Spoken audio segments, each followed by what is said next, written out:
আমি নোয়াখালী মাইজদি থেকে বলছি। আশা করি আল্লাহর রহমতে আপনি এবং আপনার পরিবারের সবাই ভালো আছেন। অনেক ঘটনা থাকা সত্ত্বেও লিখে পাঠানো হয় না। আজ ২ টি ঘটনা শেয়ার করব। ২ টিই আমার পরিবারের সাথে ঘটে যাওয়া ঘটনা। ভালো লাগলে পড়ে শোনাবেন। চলে যাচ্ছি ১ম ঘটনায়। আ আমার দাদার সাথে ঘটে যাওয়া মর্মান্তিক ঘটনা। ১৯৮০ সালের দিকের কথা। আমার দাদা অনেক দিনদার মানুষ ছিলেন।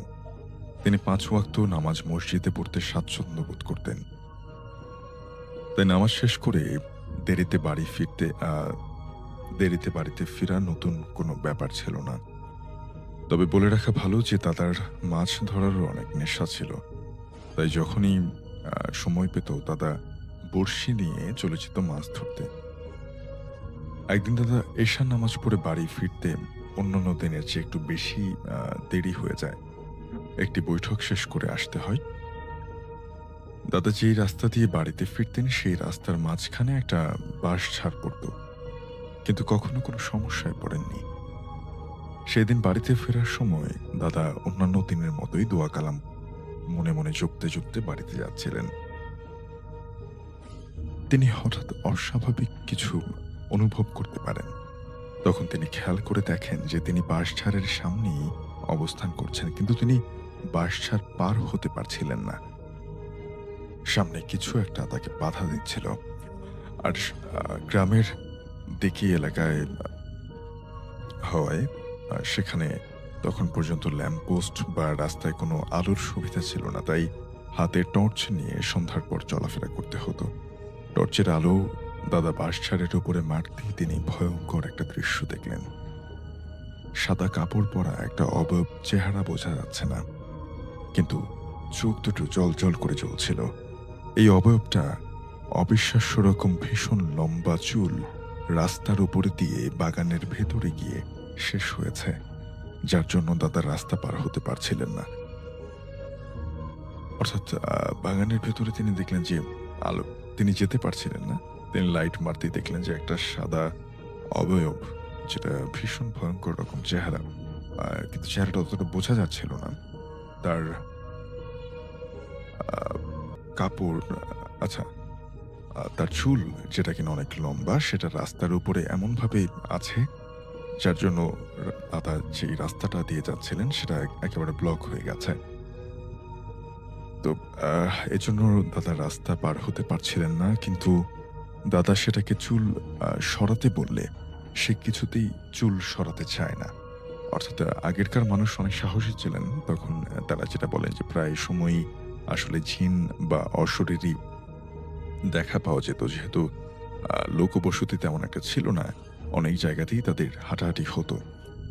কিন্তু আ দাদা যথারীতি তিনি তেমন একটা ভয় পাননি। তিনি বরং ওই অশরীরীকে বললেন যে, "তোমার চুলটা সরিয়ে নাও।" তো এমন সময়ে সেই অশরীরী চুল সরাতে আ রাজি হয়নি। সে কোনো তোয়াক্কা না করে সামনের দিকে তাকিয়েছিল। এরপরে আ দাদা মনে মনে দোয়া কালাম পড়তে থাকেন। কিন্তু কিছুতেই তাকে মোকাবেলা করতে পারছিলেন না। চুলের উপর দিয়ে রাস্তা পার হলে দাদার অনেক বড় বিপদ হবে, সেটা তিনি ভালোভাবেই জানতেন। শেষমেশ সেটা একটা বিকট হাসি দিয়ে "তোকে দেখে নেব" এটা বলে হাওয়ায় মিলিয়ে যায়। ঘটনাটা এখানে শেষ হলে অনেক ভালোই হতো, কিন্তু এমনটা হলো না। পরের দিন থেকে দাদার প্রচুর জ্বর হলো। কোনো ঔষধই তাকে কাজে দিচ্ছিল না। জ্বরের ৩ দিনের মাথায় দাদা অজু ক আ করতে কোল আ অজু করতে কলতলায় গিয়েছিল। অনেকক্ষণ হয়ে যায়, ফিরে আসে না। দাদি কলতলায় গিয়ে দেখে তিনি খুবই বাজে অবস্থায় পড়ে আছে। তার সারা শরীরে খামচির দাগ। কোথা থেকে এলো সেটা কেউ বুঝতে পারেনি। অর্থাৎ কলপাড়ে হয়তো সেই অশরীরী তার উপরে আসলে আবারও আক্রমণ করে, এবং এরই মাঝে দাদা বুঝতে পারছিল তার সময় ঘনিয়ে এসেছে। তিনি একদিন স্বপ্নে দেখতে পান তিনি নিজেই নিজের কবর দিচ্ছেন। এর প্রায় ১ সপ্তাহ পরেই তিনি ইন্তেকাল করেন।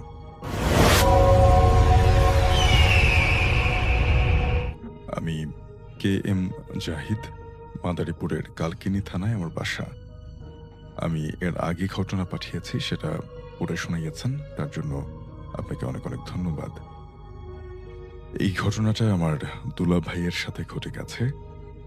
যাই হোক আমি ঘটনায় চলে যাই এবং তার সাথে যেভাবে ঘটেছে আমি সেভাবেই বলার চেষ্টা করব। আশা করি ভালো লাগবে। আমার নাম শরীফুল ইসলাম। আমি পেশায় একজন ইঞ্জিনিয়ার। আমার বাসা ঝিনাইদহ জেলার মহেশপুর থানার আ গ্রামের নাম সঙ্গত কারণে আমি বলছি না। ঘটনাটা যখন ঘটে তখন আমি ক্লাস 10 এ পড়ি।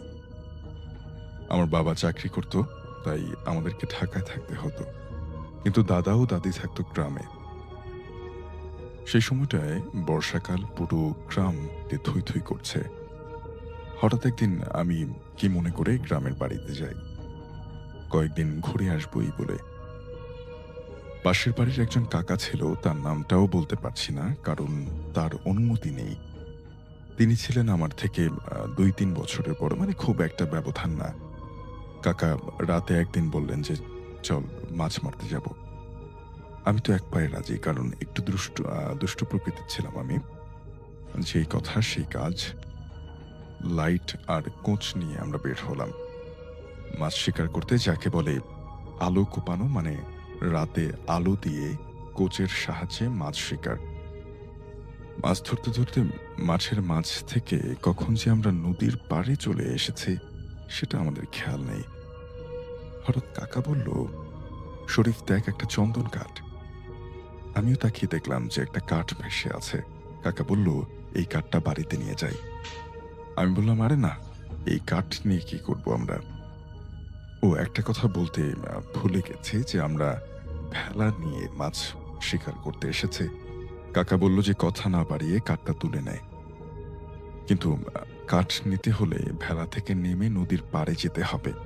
কারণ মাঝে ১ হাত মতো জায়গা, যেটা উঁচু জমি, যার কারণে ভেলা নিয়ে কাঠের কাছে যাওয়া যাবে না। অর্থাৎ তিনি যেটা বলছিলেন যে গ্রামে বর্ষাকালে মাঠগুলো তো কিন্তু পানিতে থই, থই করে।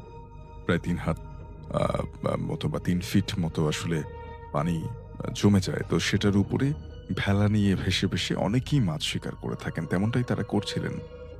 এরপরে তারা মাঠের কাছ থেকে মাছ শিকার করতে, করতে কখন যে আসলে নদীর পাড়ে পৌঁছে গেছেন, সেটাও তাদের ততটা একটা খেয়াল নেই। সেখানে গিয়ে দেখেন যে নদীর পাড়ে একটা কাঠ পড়ে আছে। তখন শরীফ, যিনি এই ঘটনার আ চরিত্র, তিনি যেটা দেখলেন যে আ তার কাকা বলল যে, "ওই কাঠটা নিয়ে আয়।" কাঠটা চন্দন কাঠ। তো সে বলল যে, "আসলে এটা নিয়ে কি করব?" তখন বলল যে, "তুই ভেলায় নিয়ে আয়।" এখন ভেলা থেকে নামতে হলে, ওই নদীর পাড় পর্যন্ত যেতে হলে মাঝখানে একটু জায়গা, হয়তো সেটা কোনো আল হতে পারে যেটা জেগে আছে, যেখান থেকে ভেলা দিয়ে সম্ভব না যাওয়াটা। সুতরাং তাকে পানিতে নামতে হবে। তাই ভেলা থেকে নদীর পাড়ে আমি চলে যাই এবং কাঠটা তোলার জন্য একটুখানি নামতে হবে হাঁটু সমান পানিতে। আর নামলে কাঠটা তুলে আনা যাবে। আমি অলরেডি হাঁটু সমান পানিতে নামি। কিন্তু অদ্ভুত ব্যাপার হলো, কাঠটা একটা সমান গতিতে সামনের দিকে এগিয়ে যাচ্ছে। মানে নদীর ভেতরের দিকে। কিন্তু আমি সেটা খুব একটা বুঝতে পারছিলাম না। কারণ আমি সেই কাঠের সাথে, সাথে আমি হাঁটছি। কাকা হঠাৎ বলল যে, "শরীফ, কোথায় নামছিস?" আ আমি লাস্ট খেয়াল করলাম যে আমি অনেকটা পানিতে নেমে গেছি। আর কয়েক পা সামনে গেলেই আমি পুরোপুরি খালের পানিতে ডুবে যাব। এরপরে দেখলাম যে কাঠটা আমার হাতের সামনে। কিন্তু কাঠটা পোড়া। আমি যখন ভেলা থেকে কাঠটা দেখছিলাম, তখন কাঠটা কিন্তু আমি ঠিক দেখছিলাম। কিন্তু এবার আমি এসে দেখলাম যে কাঠটা অনেকটা পোড়া। তবুও ভাবলাম যে এতদূর যেহেতু এসেছি, কাঠটা নিয়েই উঠবো। কাঠে হাত দিতেই আমার সারা শরীরে একটা ঝাঁকুনি অনুভূতি হয়। আমি রীতিমতো ভয় পেয়ে যাই। কিন্তু আমি আবারও হাত বাড়াই কাঠটা ধরতে। কিন্তু ২য় বার কাঠটা ধরতেই সেটা পানির নিচের দিকে টান দিল আমার হাতসহ। এবার আমি খুব ভয় পেয়ে যাই। পুরো শরীর আমার কাঁপতে থাকে। তারপরে আমার মনে হলো যে আমি পুরো ডুবে যাচ্ছি পানির সাথে।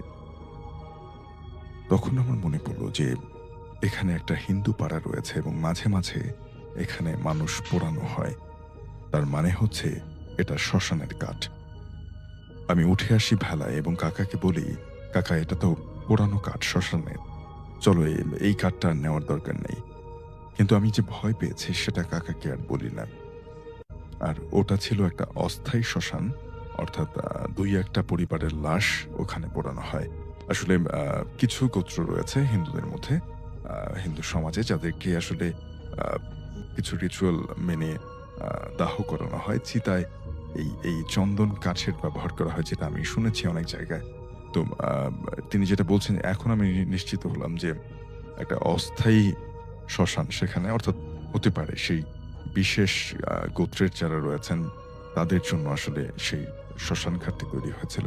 অর্থাৎ ২-১ টা পরিবারের লাশ ওখানে পোড়ানো হয়। এর জন্য নিজেদের অজান্তে আমরা চলে গিয়েছিলাম। এরপরে মাছ মারতে বাড়ির দিকে আবার রওনা দেই। সেখান থেকে ২০ মিনিট লাগার কথা বাড়ি যেতে। কিন্তু অনেক পরিমাণে মাছ থাকার কারণে আমরা মাছ মারতে ব্যস্ত ছিলাম। আমি আর কাকা ২ জনেই। কিন্তু আমরা খেয়াল করিনি যে আমরা বাড়ি ছেড়ে ১৫ কিলোমিটার দূরে আরেকটা শ্মশানের কাছে কখন জানি চলে এসেছি। যখন আমরা আমাদেরকে শ্মশানের সামনে আবিষ্কার করলাম, তখন আমিও কাকা দুজনই রীতিমতো ভয় পেয়ে যাই। এর মধ্যেই আমরা শনশন বাতাস, কেমন যেন একটা গুমোট পরিবেশ। কাকার বুঝতে বাকি রইল না যে আমাদের সাথে কি হতে যাচ্ছে। তাই কাকা সিদ্ধান্ত নিলেন যদি ভেলায় বাড়ি ফিরতে চাই তাহলে আমাদের সাথে খারাপ কিছু অবশ্যই হবে। কারণ মাঠের মাঝ দিয়ে ভেলা নিয়ে যেতে হবে। বাড়িঘর কোনো কিছুই নেই সেখানে। তাই কাকা বলল, "শরীফ, মাছগুলো ভেলায় রাখ, তাড়াতাড়ি উপরে উঠে আয়।" মাছগুলোর সাথে নিয়ে আসা মনে হচ্ছে বিপদ ডেকে আনা হবে। অর্থাৎ একটা দমকা বাতাস এবং ছমছমে পরিবেশ হওয়াতে তিনি আঁচ করতে পারছিলেন যে হয়তো কোনো খারাপ কিছু এই মাছগুলোর জন্য তাদেরকে আক্রমণ করতে পারে। তখন তারা যেটা করলেন যে ভেলার উপরে মাছগুলো রেখে তারা এবার আর মাঠের মাঝখানে পানির উপর দিয়ে ভেলায় করে না, রাস্তা দিয়ে রওনা হলেন। কিন্তু আবারও বলছি, মাছগুলো কিন্তু ভেলায় রেখে গেছেন। এরপরে আ কাকা তাড়াতাড়ি শ্মশানের সামনের রাস্তা দিয়ে কত ঘন্টা হেঁটে দৌড়িয়ে বাড়িতে আসছি তা মনে নেই। আমাদের ঘুম থেকে উঠে আমি ভেলা আর মাছের হাঁড়িগুলো আনতে যাব এমন সময় চোখ পড়ল ঘাটে। দেখি ঘাটে ভেলা, আচ্ছা, ভেলাটা ভেড়ানো। আ কিন্তু অদ্ভুত ব্যাপার হলো সেখানে যেই হাঁড়িতে মাছ রাখা হয়েছিল এমন কোনো চিহ্ন নেই। আমি ভাবলাম কাকা হয়তো আমি ঘুম থেকে ওঠার আগেই এসব এনে রেখেছে। কিন্তু কিছুক্ষণ পরে কাকার সাথে আমার দেখা হলো। বলল যে, "চল গিয়ে ভেলাটা নিয়ে আসি।" আমি বললাম, "কাকা, তুমি ভেলা এনে রেখে দেবে, এখন মজা নাও আমার সাথে।" কিন্তু কাকা বলল, "না, আমি তো মাত্র ঘুম দিয়ে উঠলাম।" কাকার বাসায় গিয়ে কাকা খেয়াল করল যে তার মাছের হাঁড়ি তার বাসাতেই আছে, ঠিক যেখানে সবসময় রাখা হয়। এবার আমরা অবাক হয়ে গেলাম যে এসব কি হচ্ছে আমাদের সাথে। এর কয়েকদিন পরেই আ ওই ঘটনাটা আমি ভুলে যাই এবং একাই আমি মাছ মারতে বের হই। রাত ৮টার সময় আমি গিয়েছিলাম, কিন্তু মাছ মারতে একটা সময় আমি আমাকে সেই শ্মশানের সামনে আবিষ্কার করলাম। কিন্তু তখন ফজরের আজানের শুরুতে আমার কানে আজানের সুর আমার কানে ভেসে আসছে। আমি তবুও ভয়ে তাকিয়ে থাকি নিস্তব্ধ শ্মশানের দিকে। আর হাতে থাকা মাছের হাঁড়ির দিকে তাকিয়ে দেখলাম একটাও মাছ নেই। আমি ভয়ে নিশ্চুপ হয়ে আবার বাড়ির দিকে রওনা দিলাম। বাড়ি এসে ঘুমিয়েছিলাম, কিন্তু ঘুম থেকে উঠে দেখি আমার প্রচণ্ড জ্বর। সবাই জিজ্ঞেস করলেন যে কি হয়েছে? কিন্তু আমি কোনো কিছু বলিনি, কারণ মাছ মারতে যাওয়া বারণ ছিল আমার। ভয়ে কোনো কিছু বলিনি বাসায়, কিন্তু বললাম রাতে ভয় পেয়েছে। তাই পানি পড়ে দেয়া হলো আমাকে। কিন্তু এরপরে আর আমি ভয়ে বাইরে যেতে পারলাম না। এত পরিমাণে আমি ভয় পেয়েছিলাম সেদিন। অর্থাৎ আসলে একটা মানুষ আপনি নিজের হাতে মাছগুলো আ ধরে তারপরে রাখলেন। আপনি একটু পরেই দেখলেন যে সেখানে একটাও মাছ নেই। এটা ভয় পাওয়াটা খুব স্বাভাবিক। এই ছিল আমার ঘটনা। বলে আ ভালো লাগলে পড়ে শোনাবেন ভাইয়া। এখন যে স্টোরিটি আপনারা শুনতে যাচ্ছেন এটি একটি কবরস্থান কেন্দ্রিক ঘটনা। আশা করি ঘটনাটি সবার ভালো লাগবে। তো আকবর আলী, ওনারা ছিলেন ৩ ভাই। বড় ভাই আকবর আলী, তারপর রাজ্জাক আলী এবং তারপরে মাসুম আলী। আকবর আলী উনি হঠাৎ করে অসুস্থ হয়ে পড়েন। অসুস্থ হওয়ার পর মানে এতটাই অসুস্থ হয়ে পড়েন, উনি স্বাভাবিকভাবে হাঁটাচলা করতে পারতেন না। অনেক জরুরি বিষয়গুলো ওনার ঘরের মধ্যেই সেই কাজগুলো সারতে হতো। ওনার পরিবারের সদস্যরা তার দেখাশোনা করতেন, পরিষ্কার পরিচ্ছন্নতার দায়িত্বে ছিলেন। দীর্ঘদিন এই অসুস্থতার কারণে পরিবারের কাছের সদস্যরাও ওনার প্রতি বিতৃষ্ণা জন্মে যায়, ব্যবহার করতে থাকে। তাছাড়া ভাইদের সাথে পারিবারিক দ্বন্দ্ব আকবর আলীর মনের কষ্ট আরো বাড়িয়ে দেয়। কোনো এক রাতে আকবর আলী গলায় রশি পেঁচিয়ে সুইসাইড করেন। আর সুইসাইডের পর স্থানীয় একটি কবরস্থান, যেটাকে বলা হয় জমাদ্দার পাড়া কবরস্থান, এই কবরস্থানে তাকে দাফন করা হয়। ওনার মৃত্যুর 1 মাস পর্যন্ত কোনো সমস্যা হয়নি। এই 1 মাস পর থেকেই শুরু হয় সমস্যা। প্রিয় লিসেনার্স, 1 মাস পর যে ঘটনাটি ঘটে সেটি দিয়ে শুরু করতে যাচ্ছি। একটু আগে বলেছি আকবর আলীর ওনারা 3 ভাই ছিলেন। ওনার পরে যিনি ছিলেন তিনি হচ্ছেন রাজ্জাক আলী। রাজ্জাক আলীর 3 জন সন্তান ছিলেন। তার মধ্যে একজন বড় সন্তান, তার নাম হচ্ছে ইকরাম আলী। তিনি দীর্ঘদিন এলাকার বাহিরে ছিলেন। ওই সময়ে মোবাইলের ব্যবহার খুবই সীমিত ছিল সারা বাংলাদেশে, যার কারণে এত সহজে কারো খবর একমাত্র চিঠি লেখা ছাড়া সেভাবে দেয়াটা কঠিন ছিল। যেহেতু পারিবারিক কিছুটা কলহ ছিল ভাইদের সাথে, যার কারণে রাজ্জাক আলীর পরিবার ইকরাম আলীকে তার চাচার মৃত্যুর খবরটা দেয়নি, বা কোনো কারণে ইকরাম আলী তার বড় চাচা আকবর আলীর মৃত্যুর খবরটা জানতেন না। উনি যখন যেহেতু এলাকায় থাকতেন না, একদিন উনি বাড়িতে আসেন। বাড়িতে আসার পর লাহোরিয়া এই ইউনিয়নের একটি বাজার আছে, হচ্ছে কালীগঞ্জ বাজার। তো যেহেতু আস্তে আস্তে অনেক দেরি হয়ে যায় এবং উনি কোনো ভ্যান পান না, তো কালীগঞ্জ বাজার থেকে উনি হাঁটা শুরু করেন। কালীগঞ্জ বাজার থেকে পায়ে হাঁটা পথ 20 মিনিট। 20 মিনিটের মধ্যে বাসায় চলে আসা পসিবল।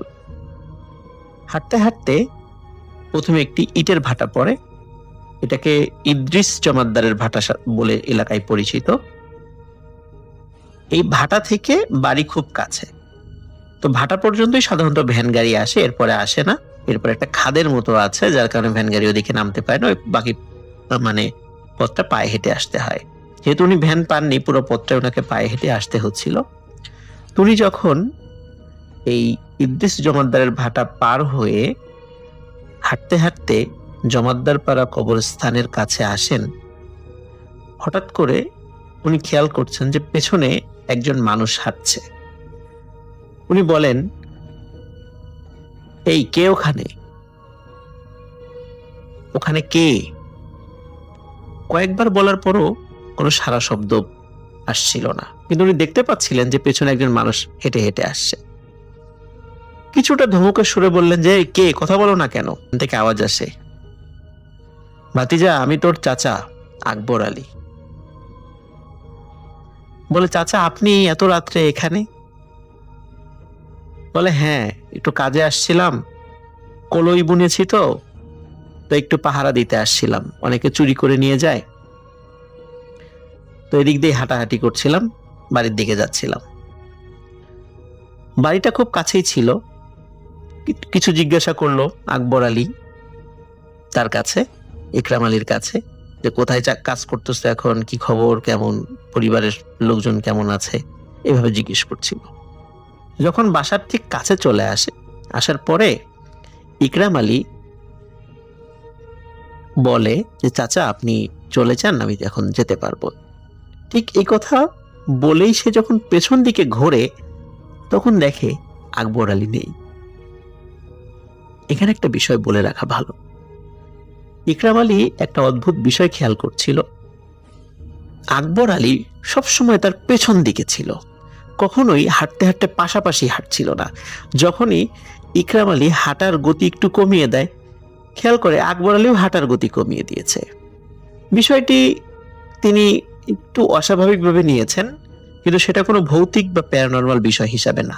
কারণ হচ্ছে, যেহেতু তাদের পরিবারের সাথে একটু দ্বন্দ্ব ছিল, হয়তোবা এরকম কারণেও তার চাচা এরকম অদ্ভুত আচরণ করতে পারে বলে ইকরাম আলী মনে করেছে। কিন্তু হঠাৎ করে কোনো কথাবার্তা না বলে আকবর আলীর পেছন থেকে চলে যাওয়া, ইকরাম আলী বিষয়টা স্বাভাবিকভাবে নিতে পারেনি। তিনি মনে কষ্ট পান যে চাচা এইভাবে আমাকে না বলে চলে গেল কেন। ইকরাম আলী বাড়িতে যান। বাড়িতে যাওয়ার পর রাতের বেলা তখনও বাড়ির লোকজন জেগেছিল। তখন মা বাবা যখন খাবার দাবার রেডি করছিল, তখন খেতে খেতে ইকরাম আলী তার পরিবারের সদস্যদেরকে বলে যে চাচার সাথে কি তোমাদের কোনো গন্ডগোল হয়েছে কিনা? আমার সাথে এতদূর আসলো, অথচ কথা না, মানে কিছু বিদায় না দিয়ে, মানে বিদায় কোনো কথা না বলেই চলে গেল, এমনটা কেন? বিষয়টা তো আমার ভালো লাগলো না। তখন তার মা বলে যে বাবা, তোমার কি মাথা খারাপ হয়েছে? তোমার চাচা তো 1 মাসেরও বেশি হলো গলায় ফাঁস লাগিয়ে সুইসাইড করেছে।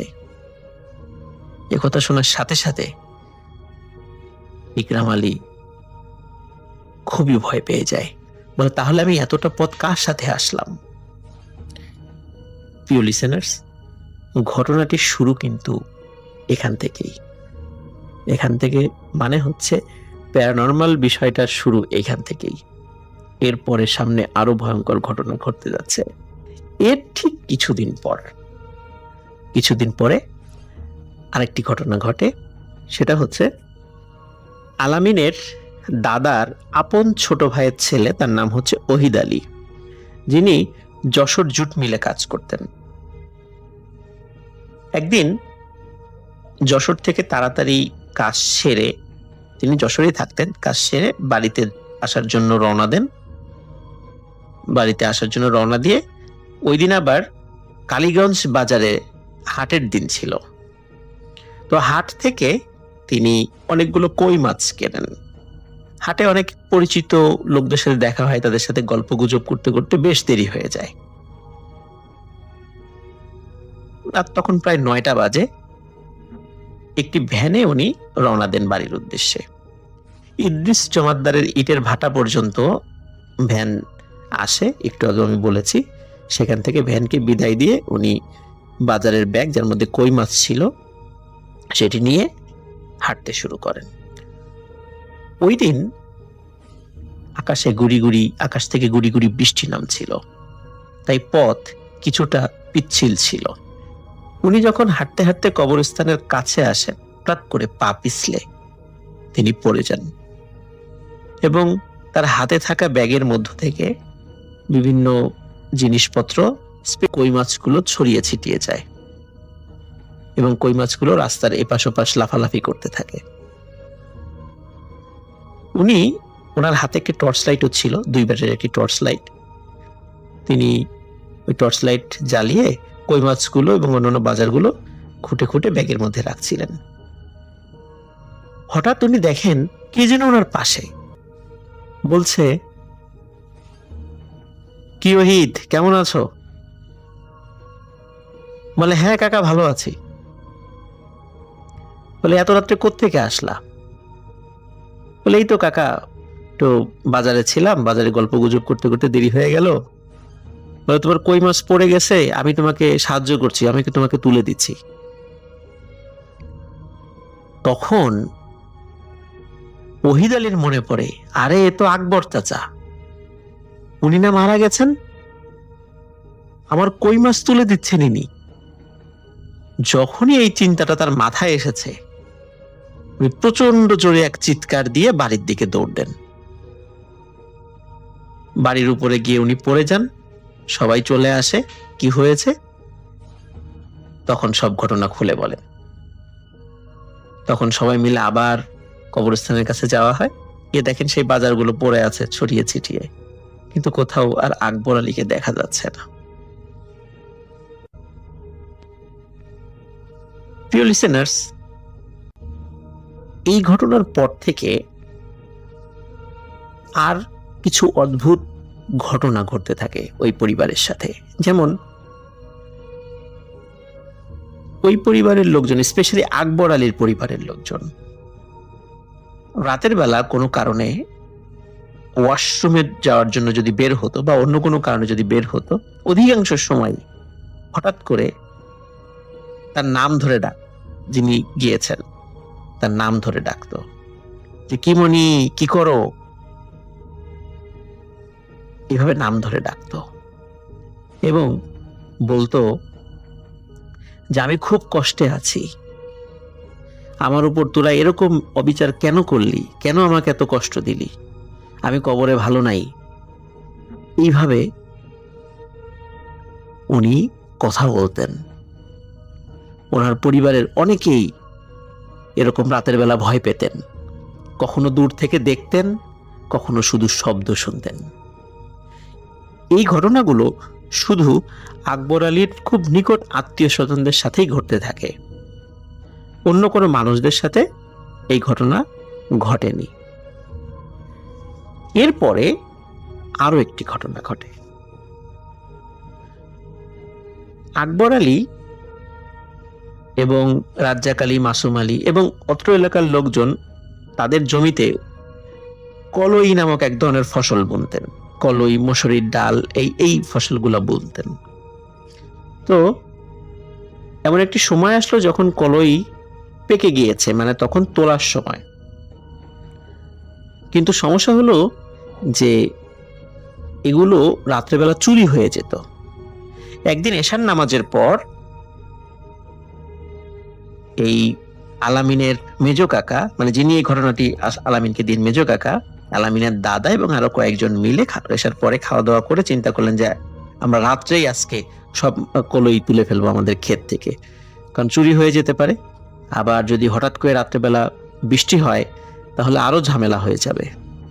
এই জন্য ওনারা কয়েকটা গরুর গাড়ি রেডি করলেন, যেগুলো ওনাদের নিজেদের গরুর গাড়ি, যে একটা গরুর গাড়িতে কেটে তুলে দিবেন, সেটা বাড়িতে পাঠাবেন, আবার আর একটায় তুলে দিবেন, এইভাবে বাই রোটেশন দ্রুত যাতে এই কলই কাটা হয়ে যায় এবং বাড়িতে পাঠিয়ে দেওয়া যায়।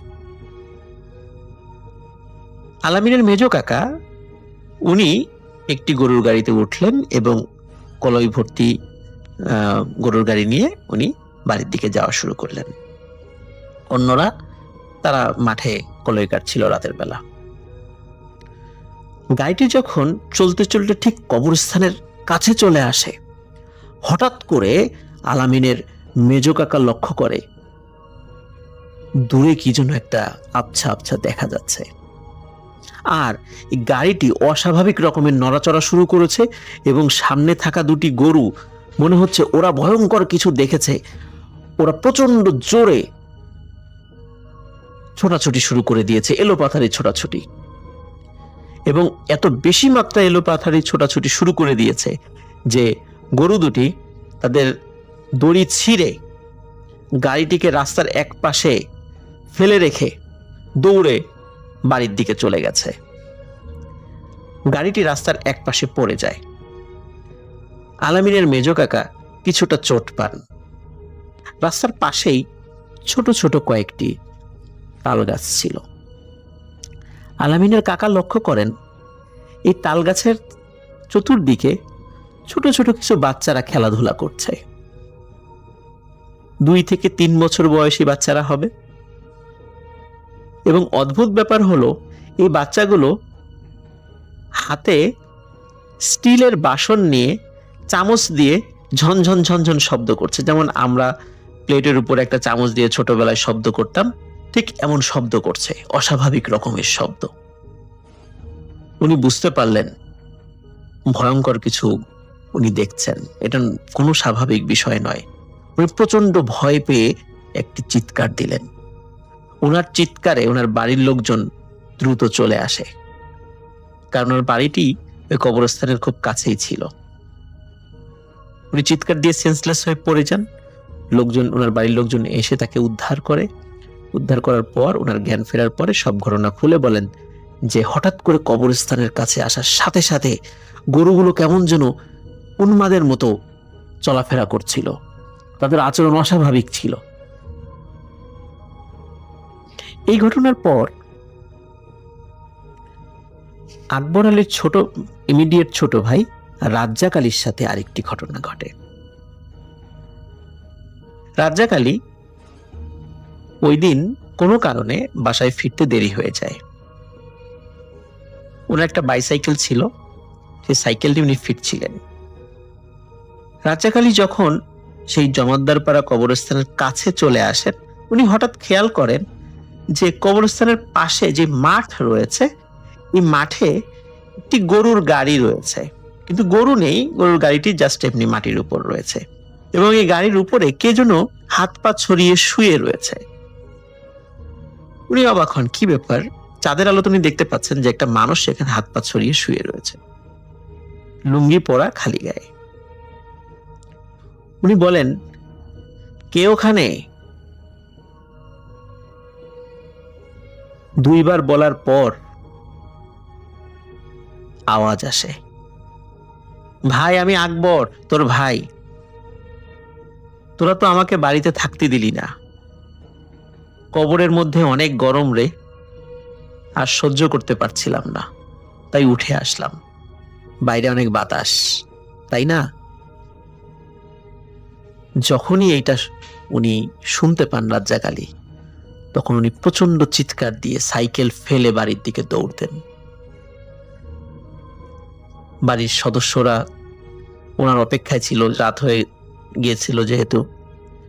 তোনার এরকম আচমকা চিৎকার চেঁচামেচি শুনে সবাই আগে থেকে একটু বেরিয়ে আসেন বাড়ির। কি ব্যাপার বাবা, এত জোরে চিৎকার করছে কেন, কি হয়েছে? তখন বলে এই ঘটনা। সবাই মিলে আবার কবরস্থানের কাছে যায়, দেখে গরুর গাড়িটিও নেই, আকবর আলীও নেই। এই ঘটনা যখন ঘটতে থাকছিল প্রতিনিয়ত, তখন আকবর আলীর পরিবারের সদস্য এবং তার যে অন্যান্য আত্মীয় স্বজনরা একটা সমাধানের পথ খুঁজতে থাকেন। ভালো একজন আলেমের সাথে পরামর্শ করেন যে কেন এমনটা হচ্ছে, শুধু পরিবারের সদস্যদের সাথেই ঘটছে, অন্য কেউ কিন্তু কবরস্থানে কিছু দেখছে না বা তাদের সাথে কোনো কিছু ঘটছে না। তখন ওই আলেম বলেন যে আসলে ওনার মৃত্যুটা যেহেতু স্বাভাবিক ছিল না, এটা একটা বিষয়। আর একটা বিষয় হচ্ছে যে তার যখন জানাজা পড়ানো হয়েছিল, জানাজাটা ত্রুটিপূর্ণ ছিল। তাহলে এখন সমাধান কি? সমাধান হচ্ছে যে সবাই মিলে আমরা একটি গায়েবানা জানাজা পড়ব, আর ওনার রুহের মাগফিরাতের জন্য কিছু গরিব, এতিম, দুস্থদেরকে দান খয়রাত এবং খাওয়া দাওয়া করিয়ে দিতে হবে। প্রিয় লিসেনার্স, যখন আকবর আলীর পরিবার এবং তার অন্যান্য আত্মীয় স্বজনরা তার রুহের মাগফিরাতের উদ্দেশ্যে সাদকা এবং দান খয়রাত করলেন এবং গায়েবানা জানাজা করলেন, এরপর থেকে এখন পর্যন্ত আর কোনো ঘটনা ঘটেনি সেখানে।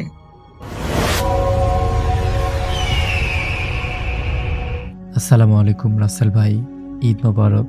আশা করছি আপনি ভালো আছেন। তো রাসেল ভাই, এই ঈদ স্পেশাল এপিসোডে আজকে আমি আপনাকে এমন একটি ঘটনা শেয়ার করছি, যেই ঘটনা ঈদের দিনের একটি ঘটনা। তো কথা না বাড়িয়ে সরাসরি আমি ঘটনায় চলে যাচ্ছি। তো রাসেল ভাই, এই যে ঘটনাটা আপনার সঙ্গে আমি শেয়ার করছি, এই ঘটনাটা আজ থেকে প্রায় 10-15 বছর আগের ঘটনা আর কি। আমি তখন ক্লাস 6 কি 7-এ পড়ি আর কি।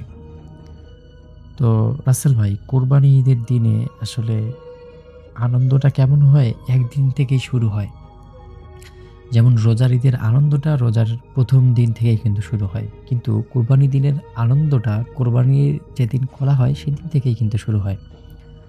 তো এই আনন্দটা এত বেশি ছিল যে তখন তো মানে এলাকার মানুষ অনেক মানে কি বলে আন্তরিক ছিল, সবাই সবার জন্য অনেক ভালো মানে ত্যাগ তিতিক্ষা প্রকাশ করত। কিন্তু এখন তো এরকম হয় না। তো আমাদের এলাকার অধিকাংশ মানুষ থাকতো হচ্ছে শহরে থাকতো, মানে বিভিন্ন তাদের জীবিকা নির্বাহের জন্য কেউ গার্মেন্টস করতো, কেউ বিভিন্ন রকমের কাজে ব্যস্ত থাকতো। তো যখনই ঈদের সময় আসতো ঠিক তখনই তারা সবাই চলে আসতো। তো এই ঘটনাটা আমাদের বাড়ির পাশের এক কাকার সঙ্গে ঘটে গেছে। তো কাকা ঈদে যখন মানে বাড়ি আসার জন্য ওইখান থেকে রওনা দিল, তো উনি কি বলে বুধবার ছুটি পাইছে। বুধবার ছুটি পাওয়ার পর বৃহস্পতিবার উনি বাসে উঠছে।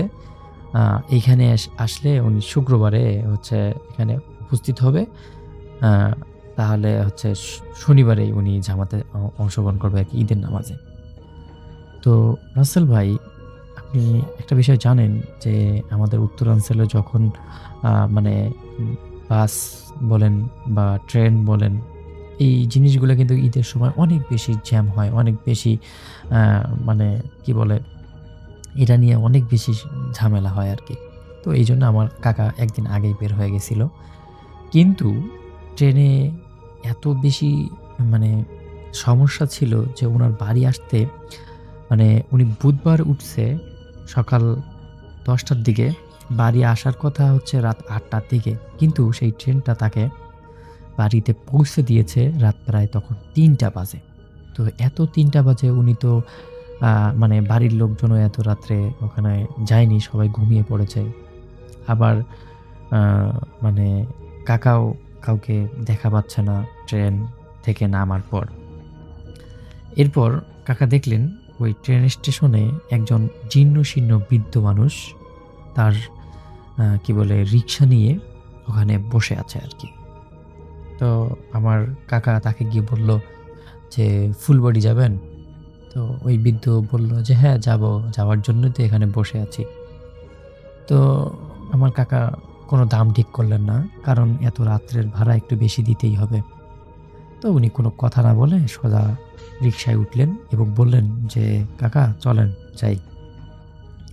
সেই বৃদ্ধ বলল, ঠিক আছে, আপনি পিছনে উঠে বসেন।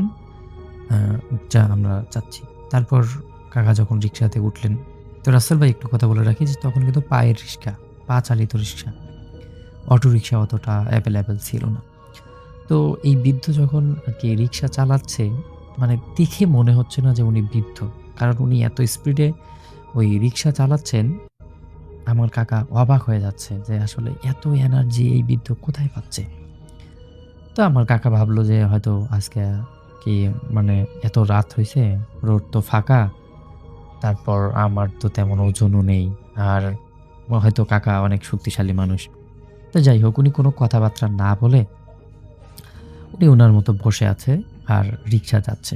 তো রিক্সা যাইতে, যাইতে একটা সময় রিক্সাটা মানে আমাদের এলাকায় ঢোকার যে রাস্তাটা ছিল, কাকা দেখতেছে যে এই রাস্তাটা আমাদের এলাকার রাস্তা না। তখন আমার কাকা ওই রিক্শাওয়ালাকে বলে যে, "কাকা কোন দিক দিয়ে নিয়ে যাচ্ছেন? এটা তো আমার এলাকার রাস্তা না।" তখন বলে ওই রিক্শাওয়ালা বলে যে, "তুমি চুপ করে বসে থাকো। আমি তোমাকে সঠিক রাস্তা দিয়েই নিয়ে যাচ্ছি। আর এই রাস্তা দিয়ে গেলে তাড়াতাড়ি তুমি যাইতে পারবা। আর রাতের মধ্যে তোমার কাছে রাস্তাটা অচেনা লাগতেছে।" তো এই সমস্ত কথা শুনে আমার কাকা ভাবলো যে হয়তো সত্যি, সত্যি এরকম কিছু হবে। তো কাকা চুপ করে বসে আছে। যেতে, যেতে একটা সময় আমার কাকা দেখলেন যে এই রিক্সাটা এমন একটা জায়গায় গিয়ে পৌঁছেছে যেখানে আরকি মানে ওর চারদিকে শুধু অন্ধকার দেখা যাচ্ছে।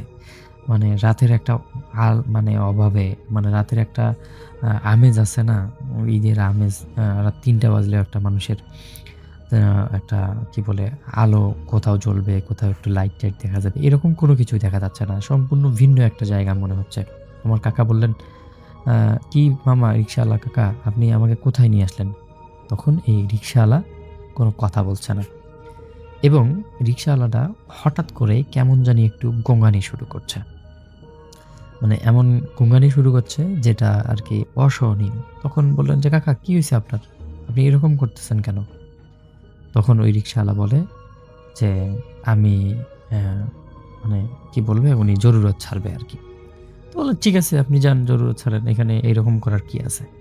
তখন আমার কাকা রিক্সার মধ্যে বসে রইলেন এবং ওই যে কি বলে রিক্শাওয়ালা ছিল উনি একটু সাইডে গেলেন এবং এই যে উনি সাইডে গেলেন, যাওয়ার পর উনি আর আসতেছেন না। উনাকে আর কাকা কোথাও মানে ২ মিনিট, ৩ মিনিট, ৪ মিনিট, ৫ মিনিট হয়ে গেল। তারপরেও এখন পর্যন্ত ওই রিক্শাওয়ালা আসতেছে না। তারপর আমার কাকা বেশ খানিকটা অবাক হয়ে গেলেন। কিরে এই লোকটা রিক্সা রেখে আমাকে রেখে কোথায় গেল? তখন উনি কি করলেন? উনি আর কি উনার যে ব্যাগটা রিক্সার মধ্যে রেখে উনি একটু রিক্সা থেকে নামলেন। নামার পরে উনি দেখলেন সেটা আসলে উনার কল্পনার বাইরে ছিল। উনি দেখলেন যে উনার আশেপাশে মানে কোনো রাস্তা নেই। রাস্তার এটাই শেষ মাথায় চলে আসছে। সামনেই একটা নদী, পাশে একটা শ্মশানঘাট এবং দূরে একটা বড় বটগাছ।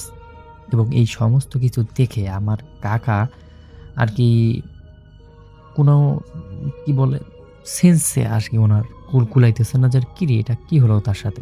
মানে উনি কোনোভাবেই এটা নিতে পারতেছে না আরকি। তো এরকম যখন অবস্থা তার সঙ্গে দাঁড়ায় তখন উনি কি করবে উনি কোনো কিছু বুঝতে পারতেছে না। কিন্তু আমার কাকা গ্রামের লোক হওয়ায় উনি তো একটু কোরআন তেলাওয়াত জানে।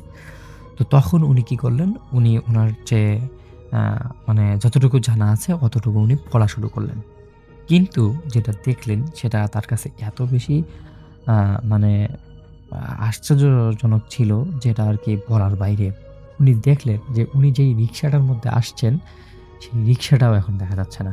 কোনো কিছুই নেই। উনি একদম ধুধু একটা আ মানে ফাঁকা জায়গার মধ্যে আসছে। চারপাশে হচ্ছে সব ভয়ানক, ভয়ানক দৃশ্য। ভয়ানক, ভয়ানক লাগতেছে তার কাছে। এটা শুনে তার আর কোনো কিছুই ভালো লাগতেছে না। তো এরপর যখন উনি ঘাড় ফিরে মানে উনি যেই দিকে আসছেন আরকি, সেই দিকে আসার জন্য আরকি প্রিপারেশন নিচ্ছেন, ঠিক সেই সময়ে কেউ উনাকে পিছন থেকে বলল, "কিরে ভাড়া দিবি না?" এটা শোনার পর আমার কাকার আর কি কোনো কিছুই আর ঠিকঠাক থাকলো না। কারণ উনি যে এখানে আসছে তার মানে উনার এইটা এখন সিওর যে উনাকে কেউ এখানে নিয়ে আসছে। কারণ যেহেতু ভাড়া চাচ্ছে তার মানে উনার সবকিছুই জানে। তো আমার কাকা এরপর আর কোনো কিছু বলে নাই। উনি সজোরে একটা দৌড় দিতে চাইলো। কিন্তু যখনই উনি দৌড় দিল তখন উনি দেখল উনার সামনে উনি আরো একটা নদীর মধ্যে পড়ে গেছেন। নদী বলতে সেখানে ধানের ক্ষেত ছিল। ধানের ক্ষেত আরকি বর্ষার সময়ের একটা ঘটনা তো। তো উনার হাঁটু সমান পানি, পানির মধ্যে উনি মানে দৌড়াদৌড়ি করছে এরকম একটা অবস্থা। তো এটা দেখার পর উনি মানে উনার সেন্স ঠিক থাকতেছে না। রাসেল ভাই একটা জিনিস বুঝতে পারেন যে হঠাৎ করে উনি এতদূর জার্নি করে আসছে, আসার পর এইরকম একটা দৃশ্য, এরকম একটা ঘটনা তার সঙ্গে ঘটতেছে। উনি তো কোনোভাবেই নিজেকে কন্ট্রোল করতে পারতেছে না। তো একটা সময় গিয়ে উনি মানে ওইখানে দৌড়াতে কোনো একটা রাস্তা খুঁজে পায় এবং রাস্তা খুঁজে পাওয়ার যখন উনি পায়, তখন আরকি উনার সেন্স হারিয়ে যায়। দৌড়াতে হাঁপাতে উনি সেন্স হারিয়ে যাওয়ার পর ওখানেই আরকি পড়ে থাকেন। পরদিন সকালে উনি নিজেকে একটা বাড়ির মধ্যে দেখেন এবং যেই বাড়িটার মধ্যে উনাকে রাখা হয় তখন উনি আরকি যখন জ্ঞান ফিরলেন তখন উনি জিজ্ঞাসা করলেন যে, "আমি কোথায়? আমি এখানে কোথায় আসলাম? আমার তো বাড়ি থেকে থাকার কথা।" তখন ঐখানকার লোকজন উনাকে বলল যে, "গতকাল রাত্রে আমি তো আপনাকে আমার ক্ষেতের মধ্যে পেয়েছি। তো আপনার কি হয়েছে আপনি বলুন।" তখন আমার কাকা গত রাত্রের পুরো ঘটনাটা যখন তাদেরকে বলল, তখন সবাই অবাক হয়ে গেল যে, "আপনি তো মারাত্মক একটা জিনের খপ্পরে পড়েছেন। ওই স্টেশনে তো এরকম অনেকের সাথেই হয়। তো আপনার কপাল ভালো যে আপনার সাথে তেমন কোনো ক্ষতি হয়নি।" তখন আমার কাকা বিষয়টা জানতে চায় যে আসলে কি হয়েছে? আ এটা আপনি একটু খুলে বলুন। তো তখন আমার কাকাকে যেটা বলে সেটা হচ্ছে যে ওই গ্রামে একজন রিক্শাওয়ালা ছিল। যিনি অনেক পরিশ্রমী ছিল। কিন্তু কোনো একটা সন্ত্রাসী দল আ তাকে একদিন ভাড়া করে নিয়ে যায়। ভাড়া করে নিয়ে গিয়ে ওই যে একটা ওদের এলাকার শেষ মাথায় একটা শ্মশানঘাট এবং পানি এইরকম একটা জায়গায় নিয়ে উনার রিক্সাটা নিয়ে উনাকে আরকি আ মানে উনাকে মেরে ফেলে আরকি। তো এরপর থেকেই উনার আত্মা, অশুভ আত্মা বিভিন্ন সময় বিভিন্ন মানুষের সঙ্গে এরকম ভয়ানক দৃশ্যের সঙ্গে অনেকেই আরকি উপস্থিত হয়। অনেকেই আ কি বলে এরকম অনেক আপনার সাথে তো তেমন কিছুই হয়নি। কিন্তু অনেকের সঙ্গে আরো খারাপ কিছু হয়। তো তখন আমার কাকা এগুলা শুনে উনি আরো বেশি ঘাবড়ে যায় এবং পরবর্তী সময়ে উনার এত বেশি জ্বর হয়, উনি ওই জ্বর থেকে প্রায় ৭ দিনের ভালো হয় আরকি। তাও আবার ওই জ্বর ভালো করার জন্য ওই গ্রামেরই যেই আমাদের গ্রামের না, ওই যেই গ্রামে আর কি কাকাকে পাওয়া যায়, সেই গ্রামের একজন ভালো পরহেজগার একজন ব্যক্তি আছে, তার কাছে নিয়ে যাওয়া হয় এবং তিনি আর কি যত সমস্যা হয় ওই রোগের, কারণ ওই পরহেজগারের বন্ধুই ছিল ওই রিক্সাওয়ালা। তো উনি জানতেন যে এই রিক্সাওয়ালা কি করবে না করবে। তো ওই পরহেজগার ব্যক্তি আমার কাকাকে একটা তাবিজ দেন, যেই তাবিজ নেওয়ার পরের ১৩ দিন পর আমার কাকা একদম পরিপূর্ণ সুস্থ হয় এবং এখনও কাকা আছে। আমি আসলে লোকেশনটা বললাম না, তাহলে হয়তো সবাই বিষয়টা নিয়ে ঘাটাঘাটি করবে। তো রাসেল ভাই, এটাই ছিল ঘটনা। যদি ভালো লাগে তাহলে শেয়ার করবেন। তো আমি যার ঘটনা শেয়ার করব সেই ভাইটার নাম হচ্ছে সুমন। তিনি আমার খুব পরিচিত বড় ভাইয়ের আপন খালাতো ভাই। তো আমার পরিচিত বড় ভাইয়ের নাম মাসুম এবং তিনি আজকে আমাদের এপিসোডটা শুনছেন। তো তার খালাতো ভাই সুমন ভাইয়ের কাছে চলে যাব। তো তিনি বলেছেন তিনি তখন চাকরি করতেন ঢাকায়, এবং ঢাকায় থেকে চাকরি করতেন এবং তার পরিবারের লোকজন থাকতো চিটাগংয়ে। তাদের পরিবারটা হচ্ছে একান্নবর্তী পরিবার। তিনি তার বাবা মার একমাত্র ছেলে। তিনি ম্যারিড ছিলেন না। গ্রাজুয়েশন শেষ করে মিরপুরের আশেপাশে একটা মেস না, আসলে তিনি একটা ফ্ল্যাটের মতো ভাড়া নিয়েছিলেন, যেখানে তিনি একা থাকছিলেন। সেটা 2 তলা বাড়ি ছিল। তো 2 তলা বাড়ি বলতে তো 1 তলা নিচতলা কমপ্লিট এবং উপরে তলা অর্ধেক, এবং চারিপাশে মানে খোলা আর কি, ছাদের মতো। তিনি অর্ধেকটাতেই থাকতো। ঘটনাটা আসলে ঘটে অনেকদিন আগে, 1998-এর দিকে। আসলে কোন মান্থে ঠিক তার মনে পড়ছিল না, শুধু তার এতটুকু মনে হয়েছে যে তখন গরম ছিল আর আমের সিজন ছিল। তিনি এক বাবার এক ছেলে, যেটা আমি আগেই বলেছি। তো গ্রাজুয়েশন শেষ করে তিনি একটা বাসা ভাড়া নিয়েছিলেন চাকরির সুবাদে। তিনি নর্মালি চিটাগং গেলে ট্রেনে করে যেতেন। তার বাসাটা হচ্ছে চিটাগংয়ে, তার নিজেদের বাড়ি চিটাগংয়ে, কিন্তু সেবার 3 দিনের টানা ছুটি থাকবার কারণে তিনি ট্রেনের টিকিট পান নাই। তিনি যাচ্ছেন বাসে, এবং তার বাসের কাউন্টার আবার তার বাসা থেকে তার অফিস থেকে কাছে। তো তিনি নাম করা একটা কোম্পানির নন এসি বাসের টিকিট কাটেন। তার মনটাও আনচান করছিল তিনি কখন বাসায় যাবেন, কারণ অনেকদিন যাবৎ বাসায় যাওয়া হচ্ছে না, আর এই বাসাটাকেই তিনি মানে অনেক বেশি মিস করছিলেন। তো বলা যায় 2 রাত তিনি এই বাড়িতে থেকে, মানে বাসাটাতে, এই যে বাসাটার কথা বলছি সেই বাসায় নতুন উঠে তিনি তার বাসা দিয়ে যাবেন। তো বাসায় উঠে মাত্র 2 রাত তিনি বাসায় গোছগাছ করেছেন। এরপরে তিনি তার নিজের বাসায় যাবেন। তালা লাগিয়ে ভালো করে চেক করে বের হন, আর বাসার নিচে নামতেই দমকা খাওয়া। অনেক বৃষ্টি শুরু হয়ে যায়। বেবি ট্যাক্সিতে করে তিনি স্টেশনে পৌঁছে যান। রাতে বাসে উঠবেন, তখন বাস চিটাগংয়ে যাবে এবং সেই বাস এসে পৌঁছায় নাই, যে বাসটা নিয়ে যাবে তাদেরকে। তো রাতের খাওয়া হোটেল থেকে খেয়ে নেন তিনি। আসলে তখন তার কেমন বমি বমি লাগছিল, এবং হঠাৎ করে তার একটা জিনিস চিন্তায় আসে। তার বাসা থেকে আসার সময় খুব তাড়াহুড়া করে তিনি খেয়াল করেন নাই অতটা। তার এতটুকু মনে হয়েছিল বাসা থেকে বের হয়ে যাওয়ার সময় সব লাইট অফ করে দিয়ে দরজা লাগিয়ে দিলে, তার মানে তালা লাগাতে যাবে, এমন সময় তার মনে হলো ঘরে কেউ আছে। তালাটা লাগিয়ে দিয়ে যাবে, এমন সময় ঘরে কেউ আছে। তো ওই মুহূর্তে যেহেতু ঝড় শুরু হয়েছিল আর ইলেকট্রিসিটি চলে গিয়েছিল, তার কাছে মনে হয়েছে না, এটা তার মনের ভুল হয়েছে। তার ঘরে কে থাকবে, তার ঘর তো তিনি তালা লাগিয়ে আসছে। বাতাস এত জোরে বইছিল যে তিনি দৌড় দেন। এত কিছু চিন্তা ভাবনা করার নেই তিনি আসলে। যাই হোক, তার বাস আসে রাতে 1টায়। অনেক দেরি হয়ে গেছে বাস আসতে। যাই হোক, বাসের ভেতরে জায়গা নাই, মানে বাসের ভেতরে পারে না মানুষ দাঁড়া করিয়ে নিতে। তো যেহেতু এটা বলেছে একটা নাম করা বাস অনেসি বাস, তো যে কয়টা সিট সে কয়টাই মানুষ। তিনি অফিস শেষে যাচ্ছিলেন, তাই টায়ার্ড ছিলেন অনেক। বাসে কিছুক্ষণ থাকার পর তিনি আর বলতে পারবেন না তিনি কখন ঘুমিয়ে গেছেন। ঘুম থেকে উঠে দেখেন বাসের ভেতরে মাত্র 16 থেকে 17 জন, মানে নেমে গেছে বাস থেকে অনেক মানুষ। মিরেরসরাই বাস স্ট্যান্ড ক্রস করছেন তার বাস। খুব বেশি দূরে না চিটাগং তখন, কিন্তু বাসের মানুষ সব কই গেল। তিনি তার পাশের সিটে একটা ভদ্রলোক ছিল, তাকে পেলেন না। পেলেন তার বন্ধুকে। তার ফ্রেন্ড মিরেরসরাই থেকে উঠেছে। তো তিনি জিজ্ঞেস করলেন, আরে ভাই, তুই কোত্থেকে আসলি? মিরেরসরাইতে আবার তার ফ্রেন্ডের নানির বাড়ি। তো তার ফ্রেন্ড বলছে, আরে নানির বাড়ি আসছিলাম, তোর কি খবর বলতো? তোকে যে এখানে পাবো তো বুঝি নাই। তো উনি তার ফ্রেন্ডকে জিজ্ঞেস করছেন, বাসায় যাচ্ছিস তো নাকি? তার ফ্রেন্ড বলে অনেক বড় একটা দীর্ঘশ্বাসের মতো নিয়ে দীর্ঘশ্বাস নিল, বললো যে হ্যাঁ, তোর খবর কি বল আগে। তো বন্ধুর মধ্যে হঠাৎ করে দেখা, 4-5 মাস পর দেখা। তিনি বললেন, আমার খবর চলছে যাচ্ছে তাই, তুই তোর বিজনেস কেমন চলছে? তার এই ফ্রেন্ড আবার এলাকার ফ্রেন্ড এবং একসাথে বড় হওয়া, তার এই ফ্রেন্ডের সাথে অনেক কথা হচ্ছিল। তার ফ্রেন্ড আবার কিছুদিন আগেই বিয়ে করেছে। কথা হচ্ছিল সবকিছু নিয়ে। বাস থামলো স্টেশনে। তার ফ্রেন্ডের সাথে কথা বলতে বলতে তিনি যে কখন ঘুমিয়ে গেছিলেন তিনি তা নিজেও জানে না। ঘুম থেকে উঠে তিনি দেখেন তার ফ্রেন্ড বাসে নাই। কন্ডাক্টরের ডাকে তার ঘুম ভাঙে। তো তার ঘুম ভাঙার সাথে সাথে মনে হচ্ছিল, জানি তো আমি ঘুমিয়ে গিয়েছিলাম। তার ফ্রেন্ড মনে তাকে ডাকছে, দেখে যে না, কন্ডাক্টর ডাকছে। তিনি বাস থেকে নামেন এবং নেমে আশেপাশে তার ফ্রেন্ডকে খোঁজেন, কারণ স্টেশন একটা, ওখান থেকে বাসা যেতে হবে।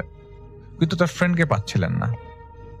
রিক্সা নিলেন এবং তার বাসার উদ্দেশ্যে রওনা হলেন। তখন সকাল 5:30 পৌনে 6টা। কিছু দূর রিক্সা নিয়ে আগাতেই তিনি তার ফ্রেন্ডকে দেখেন। তখনও অন্ধকার, কারণ মেঘ করেছে আকাশে, এখানে বৃষ্টি হবে প্রচন্ড। তার ফ্রেন্ড দাঁড়িয়ে আছে একটা কর্নারে, একটা রাস্তার কর্নারে তার ফ্রেন্ড দাঁড়িয়ে আছে। তখন বলে, এই রিক্সা থামো থামো থামো থামো। তো দৌড়ে তার ফ্রেন্ডের কাছে যায়, বলে যে, কিরে তুই আমাকে জাগালি না কেন, চলে আসলি কেন? আকাশটা মেঘলা, তাড়াতাড়ি চল, একদম কালো করে রেখেছে, বৃষ্টি আবার চলে আসবে, তোরে বাসায় নামাই দিব, তুই চল আমার সাথে। তার ফ্রেন্ড বলে যে, দোস্ত ভালো থাকিস, আব্বা আম্মার খোঁজ নিস, আমি পরে আসতেছি, তোর সাথে আমার দেখা হবে। তো তিনি রিক্সার মধ্যে তাড়াহুড়া করে যান। তো তিনি মনে করেন তার ফ্রেন্ডের হয়তো বা কোনো কাজ আছে, হয়তো তিনি কোনো কিছুর জন্য ওয়েট করছে। তো তিনি তাড়াতাড়ি বাসায় চলে যান। বাসায় যে সবার সাথে দেখা করে তিনি ঘুমিয়ে পড়েন। ঘুম থেকে ওঠেন তিনি বিকালবেলা। তো বন্ধু বান্ধবদের সাথে আড্ডা দিতে বের হয়ে যান। তো আগে যেহেতু মোবাইল ফোনের জমানা ছিল না, তো তিনি বন্ধু বান্ধবদের বাসার নিচে যেই ডাক দেওয়াটাই রেওয়াজ ছিল আর কি। তো জোরে জোরে বন্ধু বান্ধবের ডাক ছিল। তিনি তার সার্কেলের 6-7 জনের মধ্যে মাত্র 2 জনকে পেলেন, বাকিরা বাসায় ছিল না। তিনি কথা বলতে বলতে তার এক ফ্রেন্ডকে বললো, সাইফুলের সাথে তো দেখা হইলো আজকে সকালে, দেখি চলো বের হয় কিনা, চলো বাসা নিচে যাই। তো ওর সাথে কথা হইলো না পুরোপুরি সকালবেলা। তো তার ফ্রেন্ড বলে, এটার মানে কি, তুই এর কই পেলি?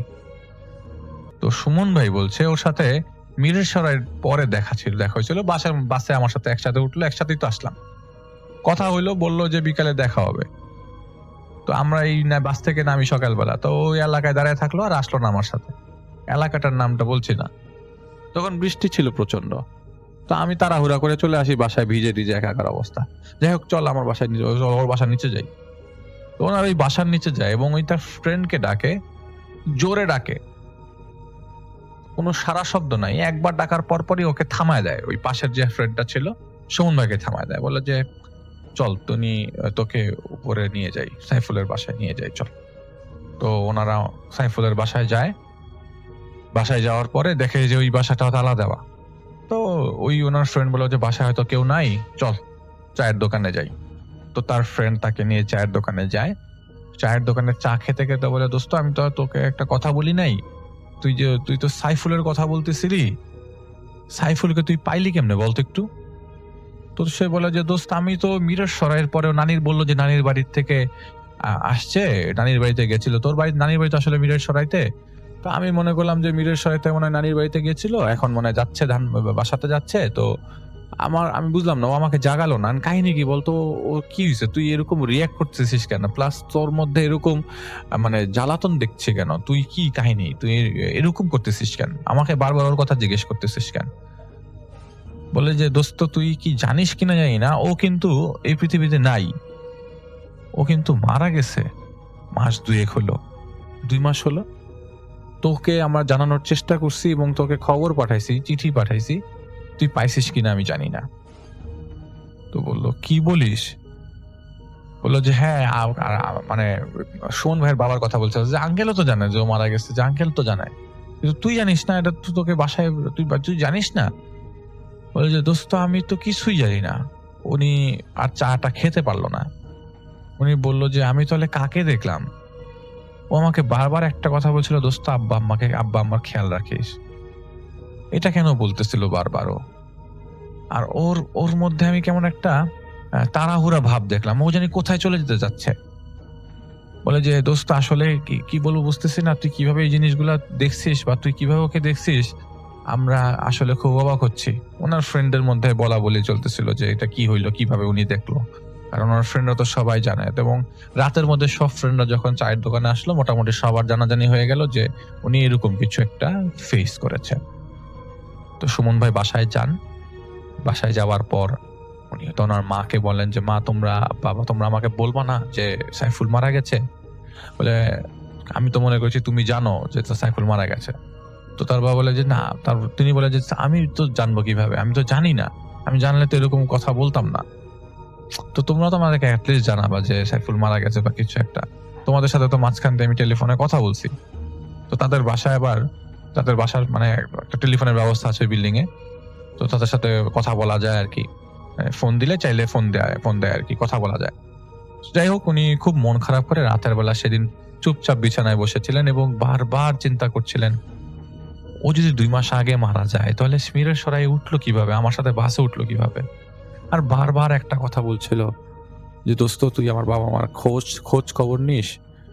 আর বলছিল যে, ও যখন বলছিল যে চল বাসায় যাই, তখন বড় যে দীর্ঘশ্বাস ফেললো সেটার মধ্যে একটা প্রশ্ন তিনি করে গেছেন যে আর কিভাবে বাসায় যাবে। তো তিনি সারা রাত ঘুমাতে পারেন নাই এবং সারা রাত তিনি টেনশনে ছিল যে তার বন্ধু চলে গেল তাকে না বলে। তো পরের দিন তিনি আবার তার বন্ধু বান্ধবদেরকে জিজ্ঞেস করেন যে ও কিভাবে মারা গেল এবং ওর কবর জিয়ারত করব, কবর কোথায়। তো কবরস্থানে কবর জিয়ারত করতে যাওয়ার পরে কবর জিয়ারত করে কবরস্থান থেকে ব্যাক করছে এবং ওই কবরস্থানটা সেখানকার বড় একটা কবরস্থানের একটা। তো তিনি ব্যাক করতে গেছে, এমন সময় তার কাছে মনে হলো যে পিছনে তার ফ্রেন্ড সাইফুল দাঁড়িয়ে আছে। আসলে তিনি কেন দেখছেন এই জিনিসটা, তিনি খুবই অবাক দৃষ্টিতে নিজেকেই প্রশ্ন করছেন যে তিনি কেন দেখছেন, আর তো কেউ দেখছে না। আর তিনি স্পষ্ট দেখতে পাচ্ছিলেন যে কবরস্থানের বাইরে চুপ করে বসে আছে সাইফুল। তিনি আর নিজেকে আর কিছু বলছেন না, কারণ তিনি ভয় পাচ্ছিলেন। কারণ এখন তিনি আস্তে আস্তে ভয় পাচ্ছেন, কারণ তিনি এটা এক্সপেক্ট করছিলেন না যে তিনি সাইফুলকে দেখবেন বা কিছু একটা। এই মুহূর্তে যখন সাইফুলকে তিনি বসা দেখছেন, সাইফুল তার দিকে তাকিয়েছিল না। তো তিনি বাসায় আসেন এবং তার বাবা মাকে বলেন যে আমি আসলে থাকতে পারছি না, জিনিসটা আমাকে একটু পোহাচ্ছে। আমি শুনলাম সাইফুল মারা গেছে খুব মর্মান্তিক ভাবে এবং সে মারা গেছে মিরের সরাইতেই, একটি রোড অ্যাক্সিডেন্টে মারা গেছে মিরের সরাইতে। এবং সেখানে তার সাথে একটা বাচ্চা ছিল, সেই বাচ্চাকে সাথে নিয়েই তিনি মারা গেছেন। এবং তার বাচ্চাটা হচ্ছে তার বোনের ছেলে এবং তিনি একসাথেই, তার বোনের ছেলেও একসাথে ছিল এবং তারা দুজন মারা গেছে এবং সেটা একসাথে তাদের দুজনের লাশ পাওয়া গেছে। এবং তারা আসলে একটা অটোতে বা রিক্সাতে ছিল, সেটা পিছন থেকে বাস ধাক্কা দিয়েছে এবং তারা দুজন ওখানে স্পটেড। তো এইটা তো তার ফ্রেন্ডরা পরে তাকে এটা জানিয়েছিল এবং খুব কষ্ট হয়েছিল এবং সব ফ্রেন্ডের মধ্যে একটা শোকের ছায়া নেমে এসেছিল তাদের বন্ধু চলে যাওয়ার কারণে। ঘটনা তো এখন শুরু হবে। তিনি বাসার থেকে 3 দিনের ছুটি কাটিয়ে ঢাকায় চলে আসেন। ঢাকায় তার বাসায় তিনি সারাক্ষণ থাকেন না, তিনি অফিসে থাকেন, আর নতুন অফিস কোনোভাবে মিস দেওয়া যাবে না। তো তিনি অফিস থেকে বাসায় ব্যাক করার পরে রাতের বেলা রান্না করছিলেন ঘরের ভেতরে, কারণ তার রান্না তাকেই করতে হয়, কোনো বুয়া তার বাসায় তিনি ঢুকতে দেন না এবং তার বাসা পরিষ্কার করে নিজেই রাখেন। ছোটবেলা থেকেই অভ্যাস যে খুঁতখুঁতে স্বভাবের আর কি। তো তিনি বাসা নিজেই পরিষ্কার রাখেন এবং রান্না করছিলেন। হঠাৎ করে তার মনে হলো যে তার রুমের ভেতর কেউ বই পড়ছে। তিনি দৌড়ে যে রুমের কাছে চাইলেন, না কোনো বই পড়ার নয়। আসলে তিনি এক রুমের লাইট বন্ধ করে রান্নাঘরে আপন মনে রান্না করছিলেন। আর ওনার মধ্যে কয়েকদিন ধরে এই চিন্তাটা ছিল যে তার বন্ধু কিভাবে মারা গেল, এই জিনিসটা তিনি আসলে একসেপ্ট করতে পারছিলেন না। প্লাস মারা গেছে, তিনি বাসের মধ্যে তাকে পেয়েছেন, প্লাস পরে শোনা গেছে তিনি যে জায়গায় তাকে বাসের মধ্যে পেয়েছেন সেই জায়গায় তিনি মারা গেছেন।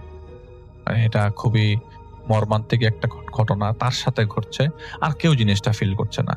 তো তিনি প্রথমে জিনিসটাকে মনে করছিল যে আসলে এটা তার মধ্যে কোনো প্রবলেম আছে, যার দরুন তিনি এই জিনিসগুলো ফেস করে যাচ্ছেন।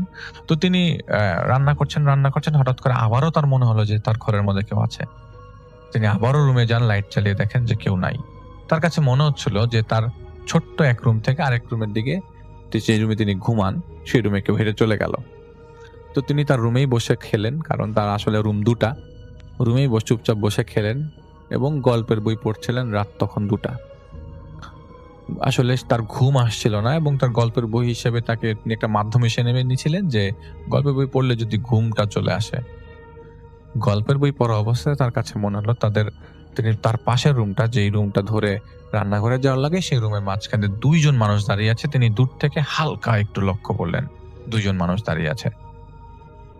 তিনি উঠে যান, উঠে যে লাইট জ্বালান, দেখেন কেউ নাই, কেউ নাই, একটা মানুষও নাই। তিনি সেই রুমের লাইটটা অফ করে আবার এই রুমে ব্যাক করবেন, তখন তার মনে হচ্ছিল পেছন থেকে তার কাঁধে কেউ হাত দিয়ে তাকে ধরছে বা তাকে ডাকছে। কাঁধের মধ্যে হাত দিল, পিছন থেকে আপনাকে যদি কেউ কাঁধে হাত দেয়, দিয়ে ডাকে যে এই মানে আপনি যদি কাউকে ডাকতে চান পিছনে হাত দিয়ে, সেরকম ভাবে তিনি স্পর্শ ফিল করলেন এবং পেছনে তাকালেন, দেখেন কেউ নাই। তিনি ভয় পেয়ে যান। তিনি পুরো বাসার লাইট জ্বালিয়ে রাখেন। তিনি ভয় পাচ্ছিলেন যে তিনি কি দেখছেন এগুলা। তিনি চোখ বন্ধ করে কাঁথা মুড়ো দিয়ে ঘুমিয়ে পড়েন। সেদিন বৃষ্টি প্রচন্ড, সেদিনও বৃষ্টি, কিন্তু সেদিনের বৃষ্টিটা ঝড়ের মতো না, গুড়ি গুড়ি বৃষ্টি পড়ছে বাইরে। তিনি ঘুমিয়ে যান এবং তার ঘুমের মধ্যে থেকে মনে হয় যে তার পাশে কেউ দাঁড়িয়ে আছে, তার পাশে কেউ বসে আছে, এরকম তার মনে হচ্ছে বারবার। তিনি জাস্ট তার মুখের উপর থেকে কাঁথাটা সরিয়ে দেখেন তার বন্ধু তার পাশে দাঁড়িয়ে। আপনি যদি ঘুম থেকে উঠে দেখেন, আপনি যাকে মানে এতক্ষণ যাবৎ চিন্তা করছিলেন বা এতক্ষণ যাবৎ স্পর্শ ফিল করলেন, এবং at the end of the day আপনি জানলেন যে সেই মানুষটা পৃথিবীতে নাই এবং আপনার পাশে দাঁড়িয়ে আছে, আপনার কিরকম লাগবে? এবং আপনার বন্ধু সেটা। তিনি হুড়মুড় করে দাঁড়িয়ে যান। উনি হুড়মুড় করে দাঁড়াতেই ভালো করে চোখ কষলাতে দেখেন যে আসলে কেউ নাই সামনে। তিনি বাসার নিচে, ওই বাসাটার নিচে তার পরিচিত কিছু মানুষজন ছিল, কিন্তু রাত 2টার দিকে, রাত 4টার দিকে তিনি কাকে পাবেন? তো তিনি দৌড়ে বাসার নিচে যান, কিছুক্ষণ বাসার নিচে দাঁড়িয়ে থাকেন। তো অত সিকিউরিটি সিস্টেম ছিল না, ওই বাসার নিচে একটা কলাপসেবল গেট ছিল, তো চাবি তার কাছে ছিল। তিনি গেটটা খুলে পাশে যান, বাইরে দাঁড়ান। বাইরে কিছুক্ষণ দাঁড়িয়ে তিনি বাসার উপরে উঠতে দরজার সামনে আবারও সাইফুলকে দেখতে পান। এবারও সাইফুল অন্যদিকে তাকিয়ে, তার দিকে তাকিয়ে ছিল না। যেরকমটাতে কবরস্থানের বাইরে তাকে যেভাবে বসে থাকতে অবস্থা দেখা গেছে, সিঁড়ির মধ্যে তিনি এভাবে বসে আছেন। তিনি দৌড়ে যে তার রুমে ঢুকে যান এবং রুমে ঢুকবার সময় তিনি দেখেন যে তার রুমে ঢুকতে গেলে তো পাশে ছাদের মতো জায়গাটা যেখানে গাছপালা লাগানো, তিনি দেখেন যে পাশে হাঁটছে, আস্তে আস্তে সাইফুল হাঁটছে। এবং আশ্চর্যের বিষয় হচ্ছে সাইফুলের সাথে একটা ছোট বাচ্চাও হাঁটছে। তিনি কি দেখছেন তার নিজেকে বিশ্বাস করাতে পারছিলেন না, এবং তার জীবনে এটা কি ঘটছে সেটা তিনি বিশ্বাস করাতে পারবেন না কাউকে, এবং এটা কেউ বিশ্বাস করবে না। কাউকে যদি গিয়ে আপনি বলেন যে আমি সাইফুলকে দেখছি, কেউ বিশ্বাস করবে না, তার বন্ধু বান্ধব তো বিশ্বাস করবেই না। তিনি আসলে পরের দিন চিন্তা করেন যে আমি যদি আর কয়েকদিন এরকম ভাবে সাইফুলকে দেখি, তাহলে আমি সাইকিয়াট্রিস্ট দেখাবো, কারণ আমার কাছে বারবার মনে হচ্ছে যে না, এটা আমার নিজের ভুল। তো পরের দিন তিনি রাতের বেলা দেখেন না সাইফুলকে, আর দেখেন না। এর 3 দিন যাবত তিনি বেশ নামাজ কালাম কায়েম করছেন এবং মসজিদে যাচ্ছেন নামাজ পড়বার জন্য। তো তিনি নামাজ পড়ে আসার পরে, এটা হচ্ছে জুম্মার দিন পড়বে, তো তিনি জুম্মার নামাজ পড়ে এসে ঘুমিয়েছেন। তো ঘুম থেকে ওঠার পর সন্ধ্যা হয়ে গেছে। তো সন্ধ্যা হওয়ার পরে তিনি বাসায়, তখনও তিনি খুঁজছিলেন যে সাইফুলের মুভমেন্ট পাওয়া যায় কিনা। তো গত একদিন তাকে তিনি সাইফুলকে প্রচন্ড ভাবে দেখেছেন, যে কয়েকদিন আগে যেটা বলছিলাম যে তাকে পিছন থেকে কেউ ধরছে, তার কাছে মনে হচ্ছে পাশের রুমে কেউ আছে। তো তিনি দেখছেন যে না, এখন তো কাউকে দেখা যাচ্ছে না।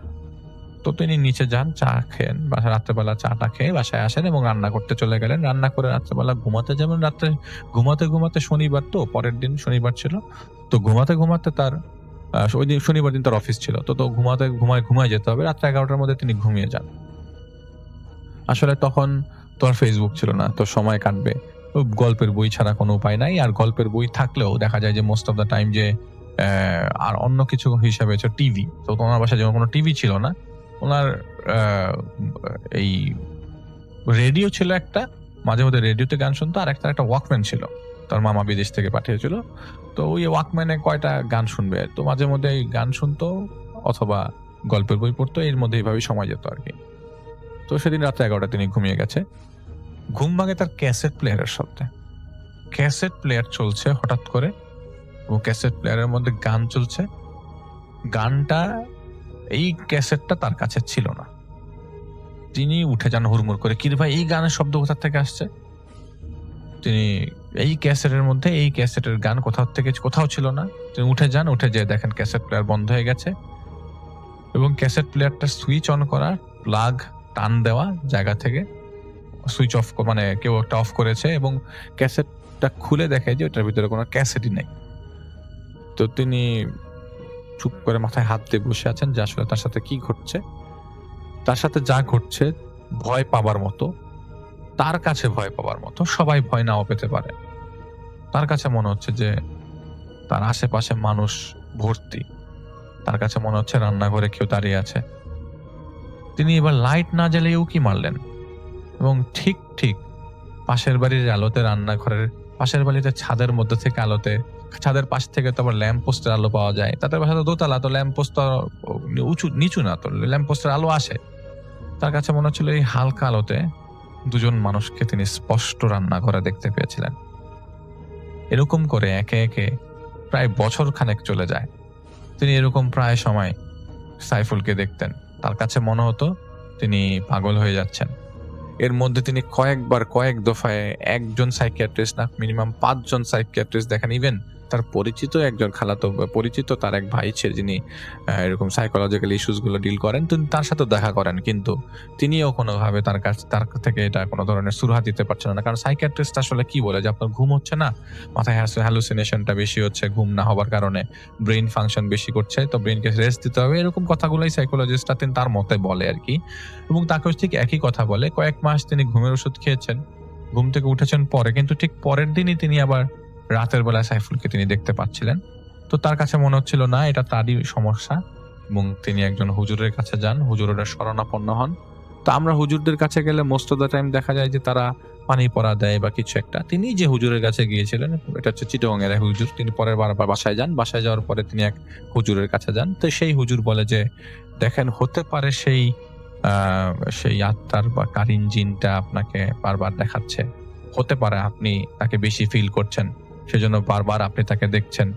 বলে যে হুজুর, আমি স্পর্শ ফিল করি প্রায় সময় রাতের বেলা, মনে হচ্ছে যে আমার বন্ধুটা আমার পাশে দাঁড়িয়ে আছে, আমার পাশে দাঁড়িয়ে কাঁদছে, আমাকে কিছু বলতে চাইছে এবং আমি তার কথা শুনতে পাচ্ছি না, এবং চুপচাপ দাঁড়িয়ে আছে। মিরের সরাই থেকে যখন চিটাগং যাচ্ছিল তখন তার সাথে একদম স্পষ্ট কথা হয়েছিল, এটা তো আমি মিথ্যা বলছি না। কিন্তু এখন আর সে আমার সাথে কোনো কথা বলে না। আমি জাস্ট তাকে পাশাপাশি দেখি, বা রান্নাঘরে দেখি, বা আমার ছাদের মধ্যে হাঁটতে দেখি। আমি প্রায় সময় সন্ধ্যার পরে ওকে দেখি, স্বপ্নে দেখি। আসলে আমার বন্ধুটাকে আমি এতবার দেখছি, এটা আমি বুঝতে পারছি না। তো তিনি বলেন যে দেখেন, তাহলে একটা কাজ করেন, আপনার সব বন্ধুরা মিলে একটু দোয়া করেন ওর জন্য, একটা দোয়া মাহফিলের মতো করতে পারেন। এবং আপনি যেহেতু ওই বাসাটাতে একটু সমস্যা ফিল করছেন, আপনি পারলে আর একা থাকেন না, আপনি 1 বছর হয়ে যায় কিন্তু তখন আপনি কাউকে নিয়ে থাকেন, মেসে থাকেন, যেভাবে পারেন, অথবা আপনার ফ্যামিলির সাথে থাকেন। তো তিনি মেসে থাকা শুরু করলো। তারপরও মাঝে মধ্যে তিনি মেসের মধ্যে মেসে ওই বাসাটা চেঞ্জ করে ফেলে, এবং তিনি একটা মেসের মধ্যে ওঠে। সেই মেসের মধ্যে থাকা অবস্থায় তিনি একটা রুম নেন, এবং এক রুম নেন আরেক বন্ধুর সাথে, তার অফিসের এক কলিগের সাথে তিনি মেস নেন আর কি। ওই অফিসের কলিগটা আবার তাকে একবার বলেও রেখেছিল যে আপনি যদি কখনো একা থাকতে চান আমাকে একটু জানায়েন। তো তিনি তার অফিসের কলিগকে বলেছিল যে ঠিক আছে, আমি এখন থাকতে যাচ্ছি আপনার সাথে। তো তিনি থাকা শুরু করেন। তো ওই অফিসের কলিগের সাথে তিনি একটা রুম শেয়ার করতেন আর কি, আর বাকিরা পাশাপাশি রুমে অন্য মানুষজন থাকতো আর কি। তো তিনি বললেন যে যখন আমি ওর সাথে থাকা শুরু করলাম তখন আর সাইফুলকে আমি দেখতে পাচ্ছিলাম না, তবে আমি স্বপ্নে সাইফুলকে স্পষ্ট দেখতে পারতাম। প্রতি সপ্তাহে 1-2 বার আমি সাইফুলকে দেখতাম, ও আসছে এবং আমার সাথে মিরের সরাইতেই দেখা করছে। এবং প্রায় সময় আমি দেখতাম যে উনি বললো যে প্রায় সময় উনি দেখতো যে উনি মিরের সরাই একটা অ্যাক্সিডেন্ট দেখছে, যে অ্যাক্সিডেন্টে 2 জন মানুষ মারা যাচ্ছে। তো তার উপরে আসলে জিনিসটা বেশ ভালো প্রভাব পড়েছিল। হঠাৎ করে বছর 2-1 পর তিনি আর জিনিসটা দেখতে পাচ্ছিলেন আর না। এবার সাইফুল তার স্বপ্ন আসছিল না, এবং কোনোভাবেও তিনি চেষ্টা করে সাইফুলকে দেখতে পাচ্ছিলেন, এবং কয়েকবার তিনি চিটাগং গেলে ওই কবরস্থানের পাশে পর্যন্ত কয়েকবার গেছেন, তাই সাইফুলকে আর দেখতে পাচ্ছিলেন না। এখন কি কারণে তিনি আর দেখতে পাচ্ছিলেন না, এমনও না যে সে খুব আহামরি কোনো স্টেপে গেছে বা কোনো হুজুর দিয়ে তিনি জিন চালান দিয়েছে, এরকমও না। তিনি জিনিসটাকে আর দেখতেই পাচ্ছিলেন না। তো খালি লাস্ট দিন যেটা তিনি দেখেছিলেন সেটা হচ্ছে তিনি একটা স্বপ্নে দেখেছিলেন তিনি একটা জানাজায় যাচ্ছেন, এবং জানাজায় 2টা লাশের খাটিয়া, একটা লাশের খাটিয়া ছোট আর একটা লাশের খাটিয়া বিশাল বড়। লোকজন বলাকই করছিল যাহারে মানুষটা কত ভালো ছিল রে, মানুষটা মারা গেল রে। তো এরকম ভাবে তিনি আশেপাশের মানুষজনের হাই হুতাশ করছে। তিনি স্বপ্নে দেখেছেন যে সাইফুলের মা বাবা কান্নাকাটি করছে তার লাশের খাটিয়ার পাশে।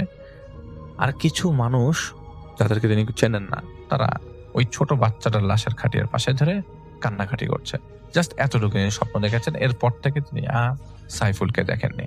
তো তিনি পরে সাদকা করেন এবং তিনি তার বন্ধু বান্ধব তার আর কি যে হুজুর সাথে শরণাপন্ন হয়েছিলেন সেই হুজুর বলতে সাদকা করেন আর বন্ধু বান্ধব মিলে একটা দোয়া মাহফিলের আয়োজন করতে পারেন।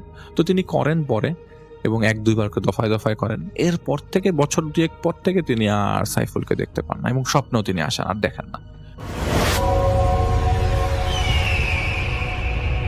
এই কারেন্টটা আমাকে শেয়ার করেছিল আমার সাথে অনিরুদ্ধ সরকার অর্ণব, এবং সে অ্যাকচুয়ালি বাংলাদেশি হলেও সে থাকে হচ্ছে চায়নাতে, এবং চায়নার এটা হচ্ছে ঝেইজিয়াং প্রভিন্স ইন হ্যাংজৌ সিটি। আমি জানি না আমি উচ্চারণটা ঠিক মতো করলাম কিনা, বাট যেভাবে লেখা আছে সেটাই আমি অ্যাকচুয়ালি পড়লাম। উনি ওখানে থাকেন, সেখানে একজন স্টুডেন্ট, এবং উনি একটি কাহিনী আমার সাথে শেয়ার করেছেন। উনি বলেছেন যে কাহিনীটা অ্যাকচুয়ালি ওনার সাথে শুধু এইটাই না, আরও কিছু কাহিনী ওনার সাথে ঘটেছে যেটা অ্যাকচুয়ালি উনি পরবর্তীতে শেয়ার করবেন যদি মনে হয় যে আমার কাছে ওনার কাহিনীটা পছন্দ হয়। যেটাই হোক, উনি হচ্ছেন যে অর্ণব ওখানকার একজন স্টুডেন্ট, এবং এই প্যারানর্মাল বিষয়গুলোতে ওনার বেশ ইন্টারেস্ট। উনি নিয়মিত আমাদের অনুষ্ঠান শোনেন আর বেশ পছন্দ করেন। তো ওনার লাইফে ঘটে যাওয়া অনেকগুলো কাহিনী আছে, যেহেতু উনি এই বিষয়তে বেশ ইন্টারেস্টেড, এবং অনেক কিছু উনি ঘোরেন ফেরেন, kind of curious, like a paranormal researcher thing, যেটা অ্যাকচুয়ালি একটা সময় আমার নিজেরও খুব বেশি ইন্টারেস্ট ছিল এই বিষয়গুলোতে, তো ওনারও আছে। তো যেটা উনি বলেছেন যে উনি থাকছেন চায়নাতে, স্টাডি করছেন চায়নাতে, এবং চায়নার একটা বিশেষ ব্যাপার উনি বলেছেন আমাকে, যেখানে অ্যাকচুয়ালি মানে বিশ্বাসী মানুষের সংখ্যা বেশ কম, বেশ ব্যাপকভাবেই কম। তারা বেশিরভাগই ওখানে অনেক বেশি এইথিস্ট মানুষ বাস করে, এবং যে কারণে অনেকে আছে যাদের মনের মধ্যে বিষণ্ণতা অনেক বেশি বেড়ে যায়, এবং এই কারণে প্রচুর আত্মহত্যা হয় সেখানে, এবং মানুষ অনেক আত্মহত্যা করে। এগুলো ওনার দেওয়া তথ্য, অ্যাকচুয়ালি আমি নিজে স্টাডি করে দেখিনি, ওনার তথ্য মতো আমি বলছি। উনি যে মেলটা আমাকে পাঠিয়েছেন সেখানে এগুলো লেখা আছে। যাই হোক, এই কারণে অ্যাকচুয়ালি অনেক জায়গাগুলোই বেশ অভিশপ্তভাবে অনেকেই বলে, অনেকেই মনে করে যে জায়গাগুলো বেশ অভিশপ্ত, এবং অনেক এইখানে নাকি অনেক খুন খারাপি অনেক হয়ে যায় ওখানে, যেটার অ্যাকচুয়ালি খুব একটা বেশি সলভ কি হয় সেটা সেরকম মানে সলভ হয় না, এরকম আর কি ব্যাপারটা। যাই হোক, আমি ওনার কাহিনীতে চলে যাচ্ছি, যে এটা হচ্ছে উনি 2019 সালের জানুয়ারি মাসে ঘটনাটা ঘটে ওনার সাথে। ঘটনার সময় হচ্ছে উইন্টার ব্রেক চলছিল, তাদের উইন্টার ভ্যাকেশন, এবং সেই কারণে ওনাদের প্রচুর স্টুডেন্ট যারা আছে ইউনিভার্সিটি ডর্ম থেকে, তারা ভ্যাকেশনে চলে গিয়েছিল যার যার বাড়িতে। তো ওনাদের ডরমিটরি প্রায় ফাঁকা ছিল, খুব একটা স্টুডেন্ট ছিল না। তো উনি থাকতেন 16 তলার উপরে, 15th ফ্লোরে, এবং সেখানে উনি ছাড়া আর বাকি 2জন স্টুডেন্ট থাকতো। তো এরকম হচ্ছে আপনার ঠিক অবস্থাটা। তো যেই ঘটনার দিন, সেদিন বেশ ঠান্ডা ছিল, এবং উনি রাতের বেলা শুয়েছিলেন, শুয়ে শুয়ে টিভি দেখছিলেন, এবং তার রাত জেগে টিভি দেখার অভ্যাস। উনি টিভি দেখছেন, এবং দেখতে দেখতে বেশ রাত হয়ে যায়, রাত প্রায় 3টা বেজে যায় টিভি দেখতে দেখতে। তো ওনার রুমটা বেশ অন্ধকার ছিল, এবং অন্ধকারে উনি অ্যাকচুয়ালি জাস্ট লাইক অন্ধকারের মধ্যে জাস্ট টিভির যে আলোটা, টিভির আলোটাই ছিল রুমের ভেতরে, অন্য কোনো লাইট জ্বলছিল না। তো এরকম একটা সিচুয়েশনে উনি টিভি দেখতে থাকে, টিভি দেখতে দেখতে মানে বেশ একটা সময় উনি একটা লাইক উদ্ভট ফিলিংস হয় তার, এবং এই ফিলিংসটা ওনার হওয়ার পিছনে কারণ আছে। উনি বলেছেন যে উনি নাকি তুলা রাশির জাতক, এবং অনেক কিছু উনি সেন্স করতে পারেন। তো হঠাৎ করে ওনার মনে হয় যে একটা ডিফারেন্ট টাইপ অফ ফিলিং, এবং মনে হয় যে ওনার সাথে আর কারো উপস্থিতি ওই ঘরে আছে, এবং এটা যখন উনি ফিল করেন, উনি বেশ অস্বস্তি ফিল করে হঠাৎ করে তাকান। তো উনি খেয়াল করে দেখেন ওনার যে ডান দিকের যে জায়গাটা, মানে যেখান থেকে রুমে ঢোকার জায়গাটা, ওখান থেকে একটা ছায়া খুব দ্রুত ওনার দিকে হেঁটে আসলো, এবং it was a matter of few seconds, এবং উনি মানে ইটস এ মোমেন্ট, লাইক উনি জাস্ট দেখেন ছায়াটা আসলো, এবং পরবর্তীতেই ছায়াটা মিলিয়ে যায়, এবং ছায়াটা মিলিয়ে যাওয়ার সাথে সাথেই উনি চিন্তা করতে পারেন না ঘটনাটা কি ঘটলো। উনি ওঠার চেষ্টা করেন, বাট ওঠার যখন চেষ্টা করেন এই সময়টা উনি বুঝতে পারেন যে উনি নড়তে পারছেন না, ফ্রিজ হয়ে গেছেন, এক জায়গায় অসাড় হয়ে গেছেন এবং অসাড় অবস্থায় উনি আছেন এবং চিন্তা করছেন যে কি হলো, কি দেখলো। এরকম সিচুয়েশন মানুষ ভয়ও পায় বেশ, কারণ ওনার কাইন্ড অফ লাইক গুজবাম্পও হওয়া শুরু করলো। অ্যান্ড এই সময় সে চিন্তা করলো যে এখন কি করা যায়, বাট হঠাৎ সে খেয়াল করলো উনি যে ওনার রুমের যে টেম্পারেচার আস্তে আস্তে কমে যাচ্ছে। তো ওনার স্পষ্ট মনে আছে যে ওই দিনকার টেম্পারেচার ছিল 8 ডিগ্রি সেলসিয়াস এবং 8 ডিগ্রি বেশ ঠান্ডা হওয়ার কারণে ঘরে হিটার চলছিল। তো ঘরের টেম্পারেচার অ্যারাউন্ড 22 ডিগ্রি ছিল, বাট হঠাৎ করে সেই টেম্পারেচারটা কমে যেতে শুরু করে। তো কমতে কমতে একটা সময় উনি ফিল করে যে উনি কাঁপছে থরথর করে। It's like very like it close to the outside temperature. হ্যাঁ, মানে এরকম 7-8 ডিগ্রি টেম্পারেচারের মতো ঘরের মধ্যে ফ্রিজিং একটা টেম্পারেচার হয়ে গেছে। উনি কাঁপছে এবং কাঁপতে কাঁপতে এক সময় আবার উনি দেখে টেম্পারেচারটা শিফট করলো। এবার আস্তে আস্তে বাড়ছে, বাড়তে বাড়তে প্রচন্ড গরম হয়ে যায় রুমে। যে এই পর্যায়ে উনি হি স্টার্টস টু সোয়েট, ওনার ঘাম বের হওয়া শুরু হয় এবং এরকম কতক্ষণ ছিল উনি বলতে পারবেন না, প্রায় 10 মিনিট হতে পারে। এরকম একটা সময় হঠাৎ করে ওনার সবকিছু নর্মাল হয়ে উনি নড়তে পারেন এবং যখনই উনি নড়তে পারেন উনি তাড়াতাড়ি রুম থেকে বের হয়ে যান এবং 9 তলাতে ওনার একজন সিনিয়র ভাই থাকতো, আরেকজন, সেখানে উনি সেই রুমটাতে চলে যান।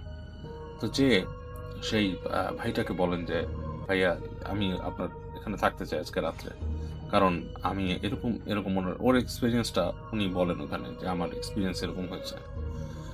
তো ওই ভাই যেটা করেন উনি শোনেন, শুনে বলেন যে দেখো এটা খুবই স্বাভাবিক, এখানে এই ডর্মগুলো অ্যাকচুয়ালি এখানে অনেক কার্সড ব্যাপার স্যাপার আছে, কাজ এখানে কিন্তু অনেক স্টুডেন্ট আত্মহত্যা করছে বিভিন্ন ডর্মে, মানে এই গোটা চায়না জুড়েই অনেক ডরমিটরি আছে যেখানে অনেক স্টুডেন্ট আত্মহত্যা করেছে এবং এই কারণে এখানে অনেক রকম ব্যাপার স্যাপার এই রুমগুলোর ভিতরে আছে, মানুষ অনেক রকম এক্সপিরিয়েন্স করে। যাই হোক, এটা শুনে তাহলে এটা তুমি স্বাভাবিক ধরে নাও যে এখানে এরকম জিনিস ঘটেই। তো অর্ণব যেটা করেন যে উনি ওই রাতটা ওই ভাইয়াদের রুমেই থেকে যান এবং পরবর্তীতে পরদিন উনি ফিরে চলে যান বাসায় ওনার রুমে এবং বাট সেকেন্ড ডে তো ওনার সাথে একটা ইনসিডেন্ট ঘটে যেটা হচ্ছে অ্যাকচুয়ালি ওনার জন্য খুবই মানে ভয়ানক ছিল। উনি কাজে যান, কাজে যেয়ে কাজ থেকে যখন ব্যাক করে আসতেছেন, সো উনি বাইক চালায় আসতেন। তো বাইক চালায় যখন ব্যাক করতেছেন, it was like at night, like 9টা-10টা বাজে এরকম একটা সময়, আর একটু গভীর রাত। তো উনি যখন বাইক নিয়ে ব্যাক করতেছেন, তো ওনার যেই ডর্মের যে গ্যারাজ, সেখানে ঢোকার জায়গাটা হচ্ছে একটু কাইন্ড অফ শার্প একটা টার্ন আছে। তো উনি যখন টার্নটা নিতে যান, উনি হঠাৎ করে খেয়াল করে একটা ছায়া, কাইন্ড অফ লাইক একটা কালো একটা অবয়ব দৌড় দিয়ে ওনার বাইকের সামনে দিয়ে যায়। তো উনি সেটাকে মানে ব্রেক করতে যে উনি কন্ট্রোল করতে পারে না শার্প টার্নের সময়, তো বাইকটা স্লাইড করে পড়ে যায় এবং মানে অনেক দূর ছেঁচড়া যায় এবং মানে হি হ্যাজ এ মানে ব্যাড অ্যাক্সিডেন্ট, ব্যাড ইনজুরি, খুব অসুস্থ মানে উনি হয়ে যান, অসুস্থ হন, খুব মানে ইনজুর্ড হন, বাইকটাও ড্যামেজ হয় এবং রাতে প্রচণ্ড জ্বর থাকে তার, অনেক জ্বর আসে, অনেক প্রলাপ বকতে থাকে। সো এই সময় উনি পরদিন শোনেন যে ওই সেম রাতে ওনাদের স্টুডেন্ট এখানকারই ওই সেম পাশের বিল্ডিংয়েরই আরেকটা স্টুডেন্ট যে নাকি তাদের থেকে ছোট, সেও সেম টাইপ অফ একটা ইনসিডেন্টস হয়, সিঁড়িতে উঠছিল, তার হঠাৎ করে মনে হয় যে একটা ছায়া মূর্তি তাকে এরকম ফলো করে সিঁড়িতে উঠছে এবং ওই সময় সে একসময় সিঁড়ি থেকে পড়ে যায় এবং সিঁড়ি থেকে পড়ে সে তার পা ভেঙে যায় এবং প্রচণ্ড জ্বর থাকে রাতে। সো সে বলেছে যে এটাই হচ্ছে তার ইনসিডেন্ট এবং আরও অনেক ইনসিডেন্ট আছে। আমি জানি না আপনাদের কাছে কতটুকু স্টোরিটা মানে অ্যাকচুয়ালি ভয়ের লেগেছে।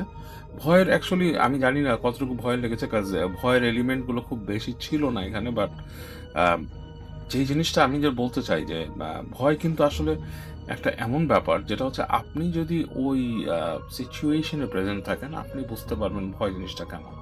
কারণ জাস্ট ইম্যাজিন যে আপনি একটা রুমে টিভি দেখছেন, এই সময় যদি আপনি দেখেন একটা ছায়া আপনার দিকে এসে মিলিয়ে গেল, তখন কিন্তু আপনার কাছে বেশ অন্যরকম, আপনি বুঝতে পারলেন আপনি নড়তে পারছেন না। এরকম সিচুয়েশনে আমি নিজে পড়েছি, এর জন্য আমার কাছে জিনিসগুলো বেশ ডিফারেন্ট মনে হয়। আমি নিজেও এরকম আপনাদেরকে বলেছি যে আমি একলা ঘরের মধ্যে এরকম এসে আমাকে টাচ করেছিল মাথায়। So things like that. তো এরকম ব্যাপারগুলো, যাই হোক, অর্ণবের কাহিনীটা আমার কাছে বেশ ভালো লেগেছে। আসসালামু আলাইকুম রাসেল ভাই। আশা করছি আপনি ভালো আছেন। রাসেল ভাই, আজকে আমি আপনাকে যেই ঘটনাটি শোনাচ্ছি এটা হচ্ছে গ্রামের একটা ঘটনা। আর গ্রামের নামটা ছিল কালী সূর্যপুর। আর এই কালী সূর্যপুর গ্রামকে নিয়ে বিভিন্ন রকমের ভয়ানক ঘটনা কিন্তু প্রচলিত আছে। আমি সেদিকে যাব না। আমি একটি ঘটনা আপনার সঙ্গে শেয়ার করছি। এই যে কালী সূর্যপুর গ্রামটা আছে, এই গ্রামটা হচ্ছে পাহাড়ি অঞ্চলের একটা গ্রাম। সন্ধ্যার পর সাধারণত মানুষ ঘরের বাইরে বের হওয়ার সাহসই একদম পেত না। কারণ রাসেল ভাই, আ পাহাড় অঞ্চলের মানে জায়গাগুলো একটু বেশি হন্টেড হয়ে থাকে। আ আর সেই জায়গারই একজন মাওলানা নিয়ামত আলী, আ গ্রামের মানুষ যাকে আ নিয়ামত হুজুর বলে ডাকত। উনি যেমন নামটাও যেন নিয়ামত, উনি সেই গ্রামটার জন্যও অনেক নিয়ামতের ছিল। ওই হুজুরকে দিয়ে মানুষের অনেক উপকার হতো। সবাই যেকোনো সমস্যায় পড়লে হুজুরের কাছ থেকে সাহায্য নিত। কিন্তু একটা বিষয় হচ্ছে, এই যে নিয়ামত আলী হুজুর, উনি অনেক বেশি সাহসী ছিলেন। এত বেশি সাহসী ছিলেন যে উনি রাত-বিরাতে কেউ যদি কোনো সমস্যায় পড়তো তাকে গিয়ে সাহায্য করত। তার সমস্যার সমাধান করার চেষ্টা করত। এবং তার বড় রকমের একটা শখ ছিল যে উনি গভীর রাতে নিরিবিলিতে বড়শি দিয়ে মাছ ধরতেন। এটা তার একটা অন্যতম মানে শখ বলতে পারেন আরকি। তো এক রাতের ঘটনা, যেই রাতে আরকি উনার সঙ্গে এই ঘটনাটা ঘটেছে, যেই রাতে আ মানে রাতের পূর্ণিমার চাঁদটাও কেন জানি ভয়ানক, ভয়ানক লাগতেছিল সেদিন তার কাছে। আকাশের মেঘের রং একদম কালচে লাল। তার মাঝখান থেকে মানে এমনভাবে চাঁদটা দেখা যাচ্ছে যেন অশুভ সংকেত দিচ্ছিল এই মাওলানা নিয়ামত আলীকে। যাই হোক, মাওলানা নিয়ামত আলী পাহাড়ি গ্রামে ঢাকা পড়েছিল তখন মানে কুয়াশা চতুর্দিকে, এমন একটা অবস্থা। তো যাই হোক, তো ওই নিয়ামত আলী হুজুর তার সাদা পাঞ্জাবি ও একটা সাদা লুঙ্গি পরা উনি সবসময় পছন্দ করতেন, যেটা পরে আর কি ওনার হাতে একটা হারিকেন এবং কয়েকটা বড়শি মানে ছিপ, যেটাকে আমরা এলাকার ভাষায় বলি, ছিপ নিয়ে গ্রামের শেষ প্রান্তে থাকা একটা পুরনো পুকুরে গিয়ে বসেন মাছ ধরার জন্য। তো এই মাছ ধরাকে কেন্দ্র করেই আজকের ঘটনাটা।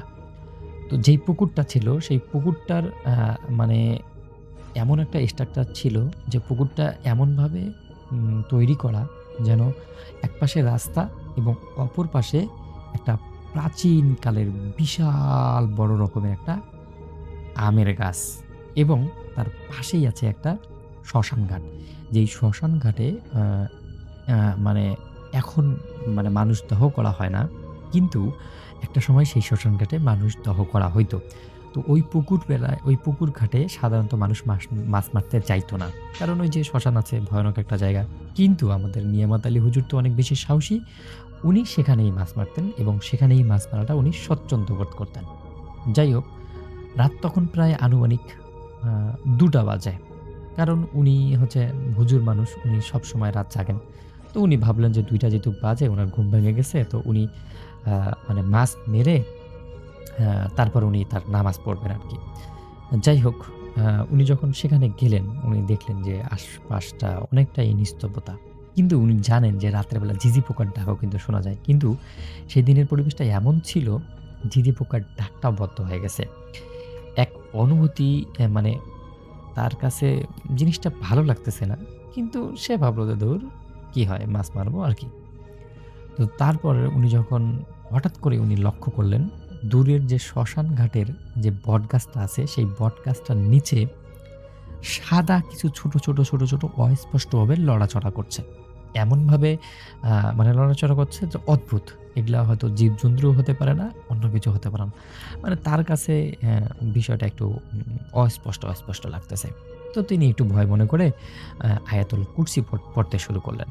এমন বেশি আ জোরেও না, এমন আস্তেও না। তো উনি উনার মতো আয়াতুল কুরসি পড়ছেন এবং উনার যে সিপ বা উনার কোথায় বসবেন না আসবেন এই জিনিসগুলো ঠিকঠাক করতেছেন।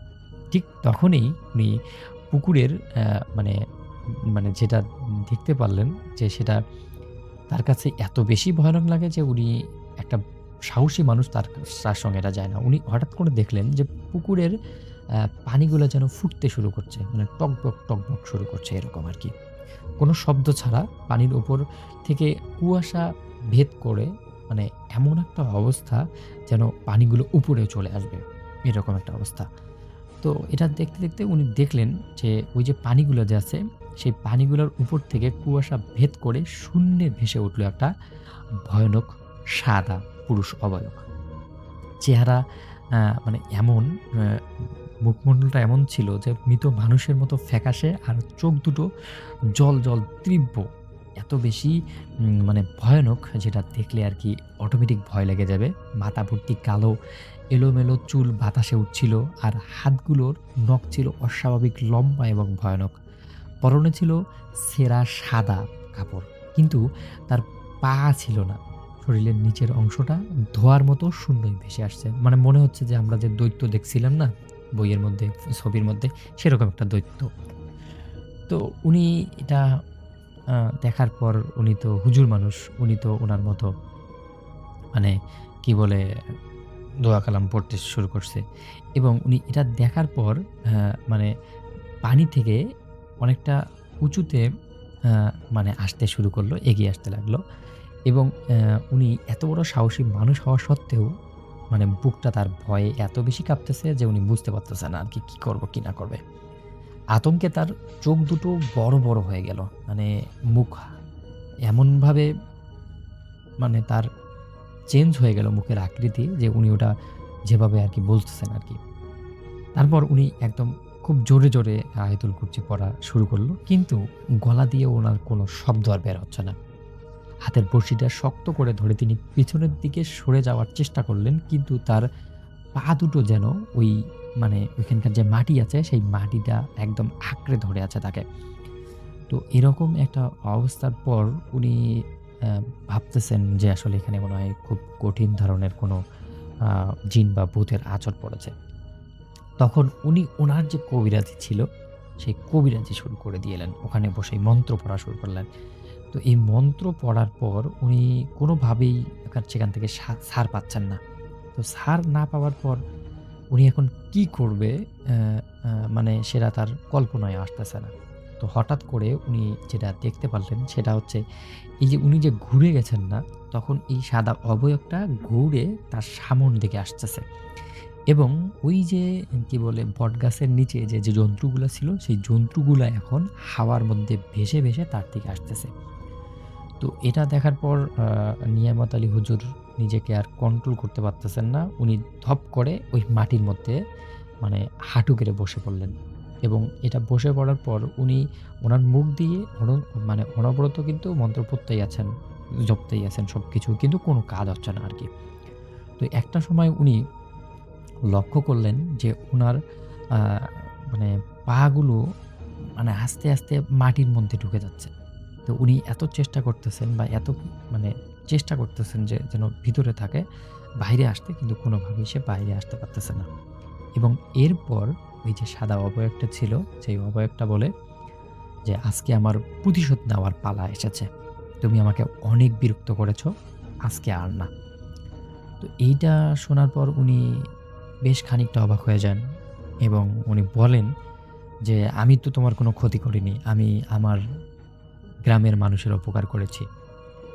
তুমি আমাকে কোনো ক্ষতি করতে পারবে না।" উনি এখন মানে সাহস ফিরে পাচ্ছে, যে উনি বুঝতে পারতেছে উনি যেগুলো মানুষের উপকার করছেন, ওই জিনগুলোর মধ্যেই একজন। তো এই কথোপকথনের মধ্যে হঠাৎ করে মসজিদ থেকে আজান চলে আসে, এবং আজানের পর মানে হঠাৎ করে তার কাছ থেকে এই সবকিছু এমনভাবে সাৎ করে চলে যায় যে উনি বুঝতেও পারে না, এবং যখন সবকিছু চলে যায় তখন উনার নিজের কাছে হালকা মনে হয়, এবং তিনি কি করেন, ওই যে কি বলে, উনি যখন ওখান থেকে তাড়াতাড়ি করে মসজিদে চলে যায়, এবং মসজিদে চলে গিয়ে উনার সঙ্গে যেই ঘটনাটা ঘটেছে, এই ঘটনাটা মুসল্লিদের সঙ্গে শেয়ার করেন, এবং পরবর্তী সময় মুসল্লিরা তাকে আরকি অনেক আবেগে আপ্লুত হয়। বলেন যে, "হুজুর, আপনি তো আমাদের এলাকার একজন সাহসী মানুষ। আপনি আমাদের এলাকার মানুষের কত হেল্প করেন। এখন আপনার যদি কোনো বিপদ হয়ে যায়, তখন আমরা তো অনেক বিপদে পড়ে যাব।" এরপর মুসল্লিদের রিকোয়েস্টে মুসল্লিরা সবাই তাকে অনুরোধ করে তিনি যেন আর কোনোদিন মাছ মারতে না যান। তো রাসেল ভাই এটাই ছিল নিয়ামত আলী হুজুরের ঘটনা। উনি এরপর থেকে আর কোনোদিন মাছ মারতে যাননি। তো যদি ভালো লাগে তাহলে শেয়ার করবেন।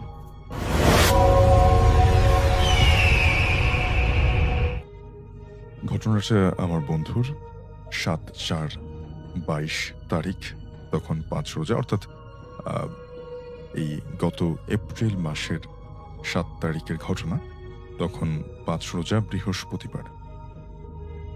আমার বন্ধুর নাম জাওয়াদ। আমার বন্ধু থাকতো লক্ষ্মীপুর, ওর দাদা বাড়ি লক্ষ্মীপুর, তাই ও মাইজদি ছেড়ে লক্ষ্মীপুরে থাকে। জাওয়াদের আম্মু এবং জাওয়াদের ছোট ভাইকে নিয়ে জাওয়াদের আন্টির বাসায় বেড়াতে আসবে। আন্টি বলতে জাওয়াদের আম্মুর বড় বোনকে বোঝানো হয়েছে।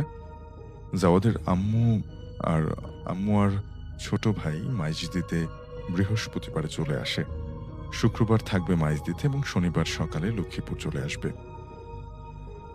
জাওয়াদের আম্মুর দাদা ও দাদিকে বলে যায় যে ওর দিকে খেয়াল রাখতে, অর্থাৎ জাওয়াদের দিকে খেয়াল রাখতে, এবং তিনি শনিবারে চলে আসবেন।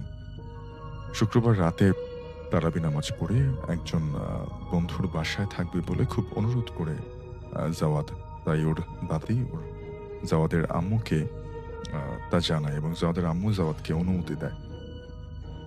অর্থাৎ জাওয়াদের মা এবং তার ছোট ভাই তার বড় খালার বাসায়, আমি বলতে পারি আন্টি না বলে, বেড়াতে গিয়েছিলেন এবং তখন দাদা দাদির সাথে জাওয়াদকে রেখে যাওয়া হয় এবং জাওয়াদ তার দাদা দাদির কাছ থেকে অনুনয় করে একটা অনুমতি চায়।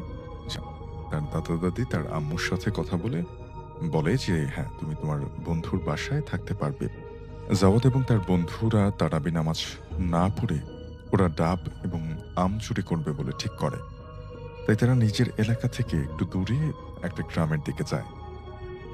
কথা মতো ডাব এবং আম চুরি করে তা খাওয়া শেষ করে রাত 11টা বা 11:30 বাজে। তারা আসার সময় দেখে যে কবরস্থানের পেছনে ৩-৪টা ডাব গাছ আছে আরো, এবং আশেপাশে কোনো বাড়িঘর নেই। তারা নিজের এলাকায় ফিরে আসে। মসজিদে বসে তারা বুদ্ধি করে যে তারা আবার যাবে, এবং এবার তারা গভীর রাতে, এই যেমন 12টা থেকে 1:30 এই সময়টাতে জাওয়াদ এবং তার বন্ধুরা রাত 12টা-1টায় বের হয় আনুমানিক। তারা সেই ডাব গাছের কাছে যায়, অর্থাৎ তারা প্রথমবার ডাব এবং আম চুরি করে খাওয়ার পরে যে জায়গাটা দেখে এসেছিল কবরস্থানের পেছনে, সেখানটায় এবার তারা আসলে চিন্তা করে যে ওখান থেকে আমরা কিছু ডাব গাছ দেখেছি, সেটা চুরি করব। এবং তারা যখনই মাঝরাতে সেখানে গেল, তখন তারা দেখে যে আগের তুলনায় ডাব গাছ 1টা বা 2টা বেশি বলে মনে হচ্ছে। বলে রাখা ভালো যে জাওয়াদ সহ তারা মোট 3 জন ছিল। একজন ডাব গাছে ওঠার চেষ্টা করে এবং বারবার সে পিছলে পড়ে যায়, আর অন্যজন অন্য গাছ থেকে ডাব নিয়ে জাওয়াদ এবং তার 2 বন্ধু মিলে খাচ্ছিল। এর মধ্যে একজন খেয়াল করে যে তারা 3 জন বাদেও আরো কয়েকজন আছে, তারা আনুমানিক 3-4 জনের বেশি হবে।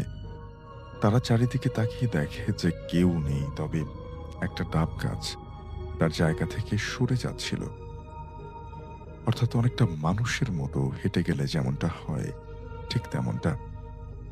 এটা দেখে ওরা সবাই দৌড় দেয় সে জায়গাটা থেকে, এবং তারা যত দূরেই তারা যাওয়ার চেষ্টা করছে না কেন, ঘুরে ফিরে একই জায়গায় আসছে। আচ্ছা, এখানে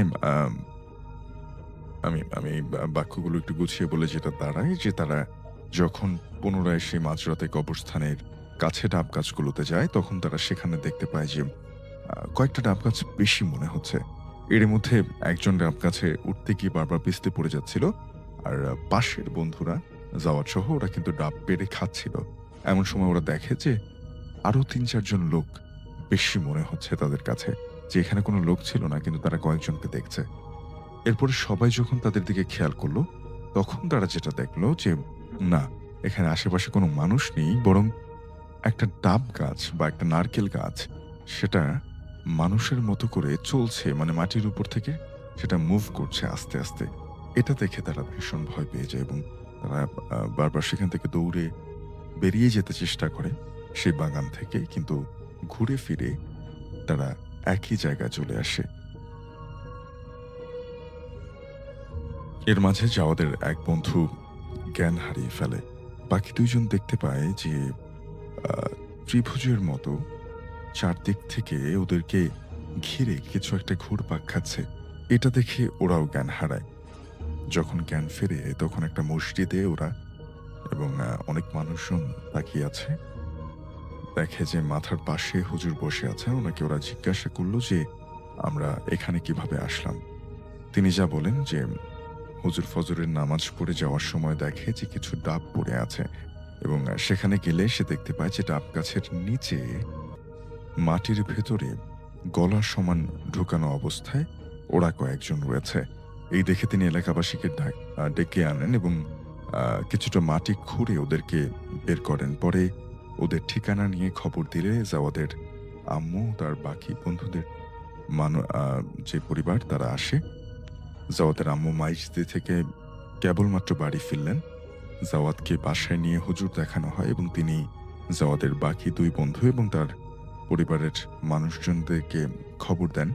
সবাই আসার পরে জাওয়াদ এবং তার বন্ধু দুইজনের চারদিক থেকে বৃত্ত আঁকে, তাও আবার ছাগলের রক্ত দিয়ে। এই বৃত্তটি আঁকা হয় রাত 12টার পরে এবং ওরা যাদের দেখে তারা ছিল খারাপ জিন, যারা ব্ল্যাক ম্যাজিক করতে বিভিন্ন সময় কাজে লাগে। তাদের মধ্যে এরকম 5 জন জিন ছিল। জিনেদের সাথে হুজুরটা কথা বলে যা জানতে পারে যে জিনরা কবরস্থান থেকে একটু কাছে ডাব গাছে বসেছিল।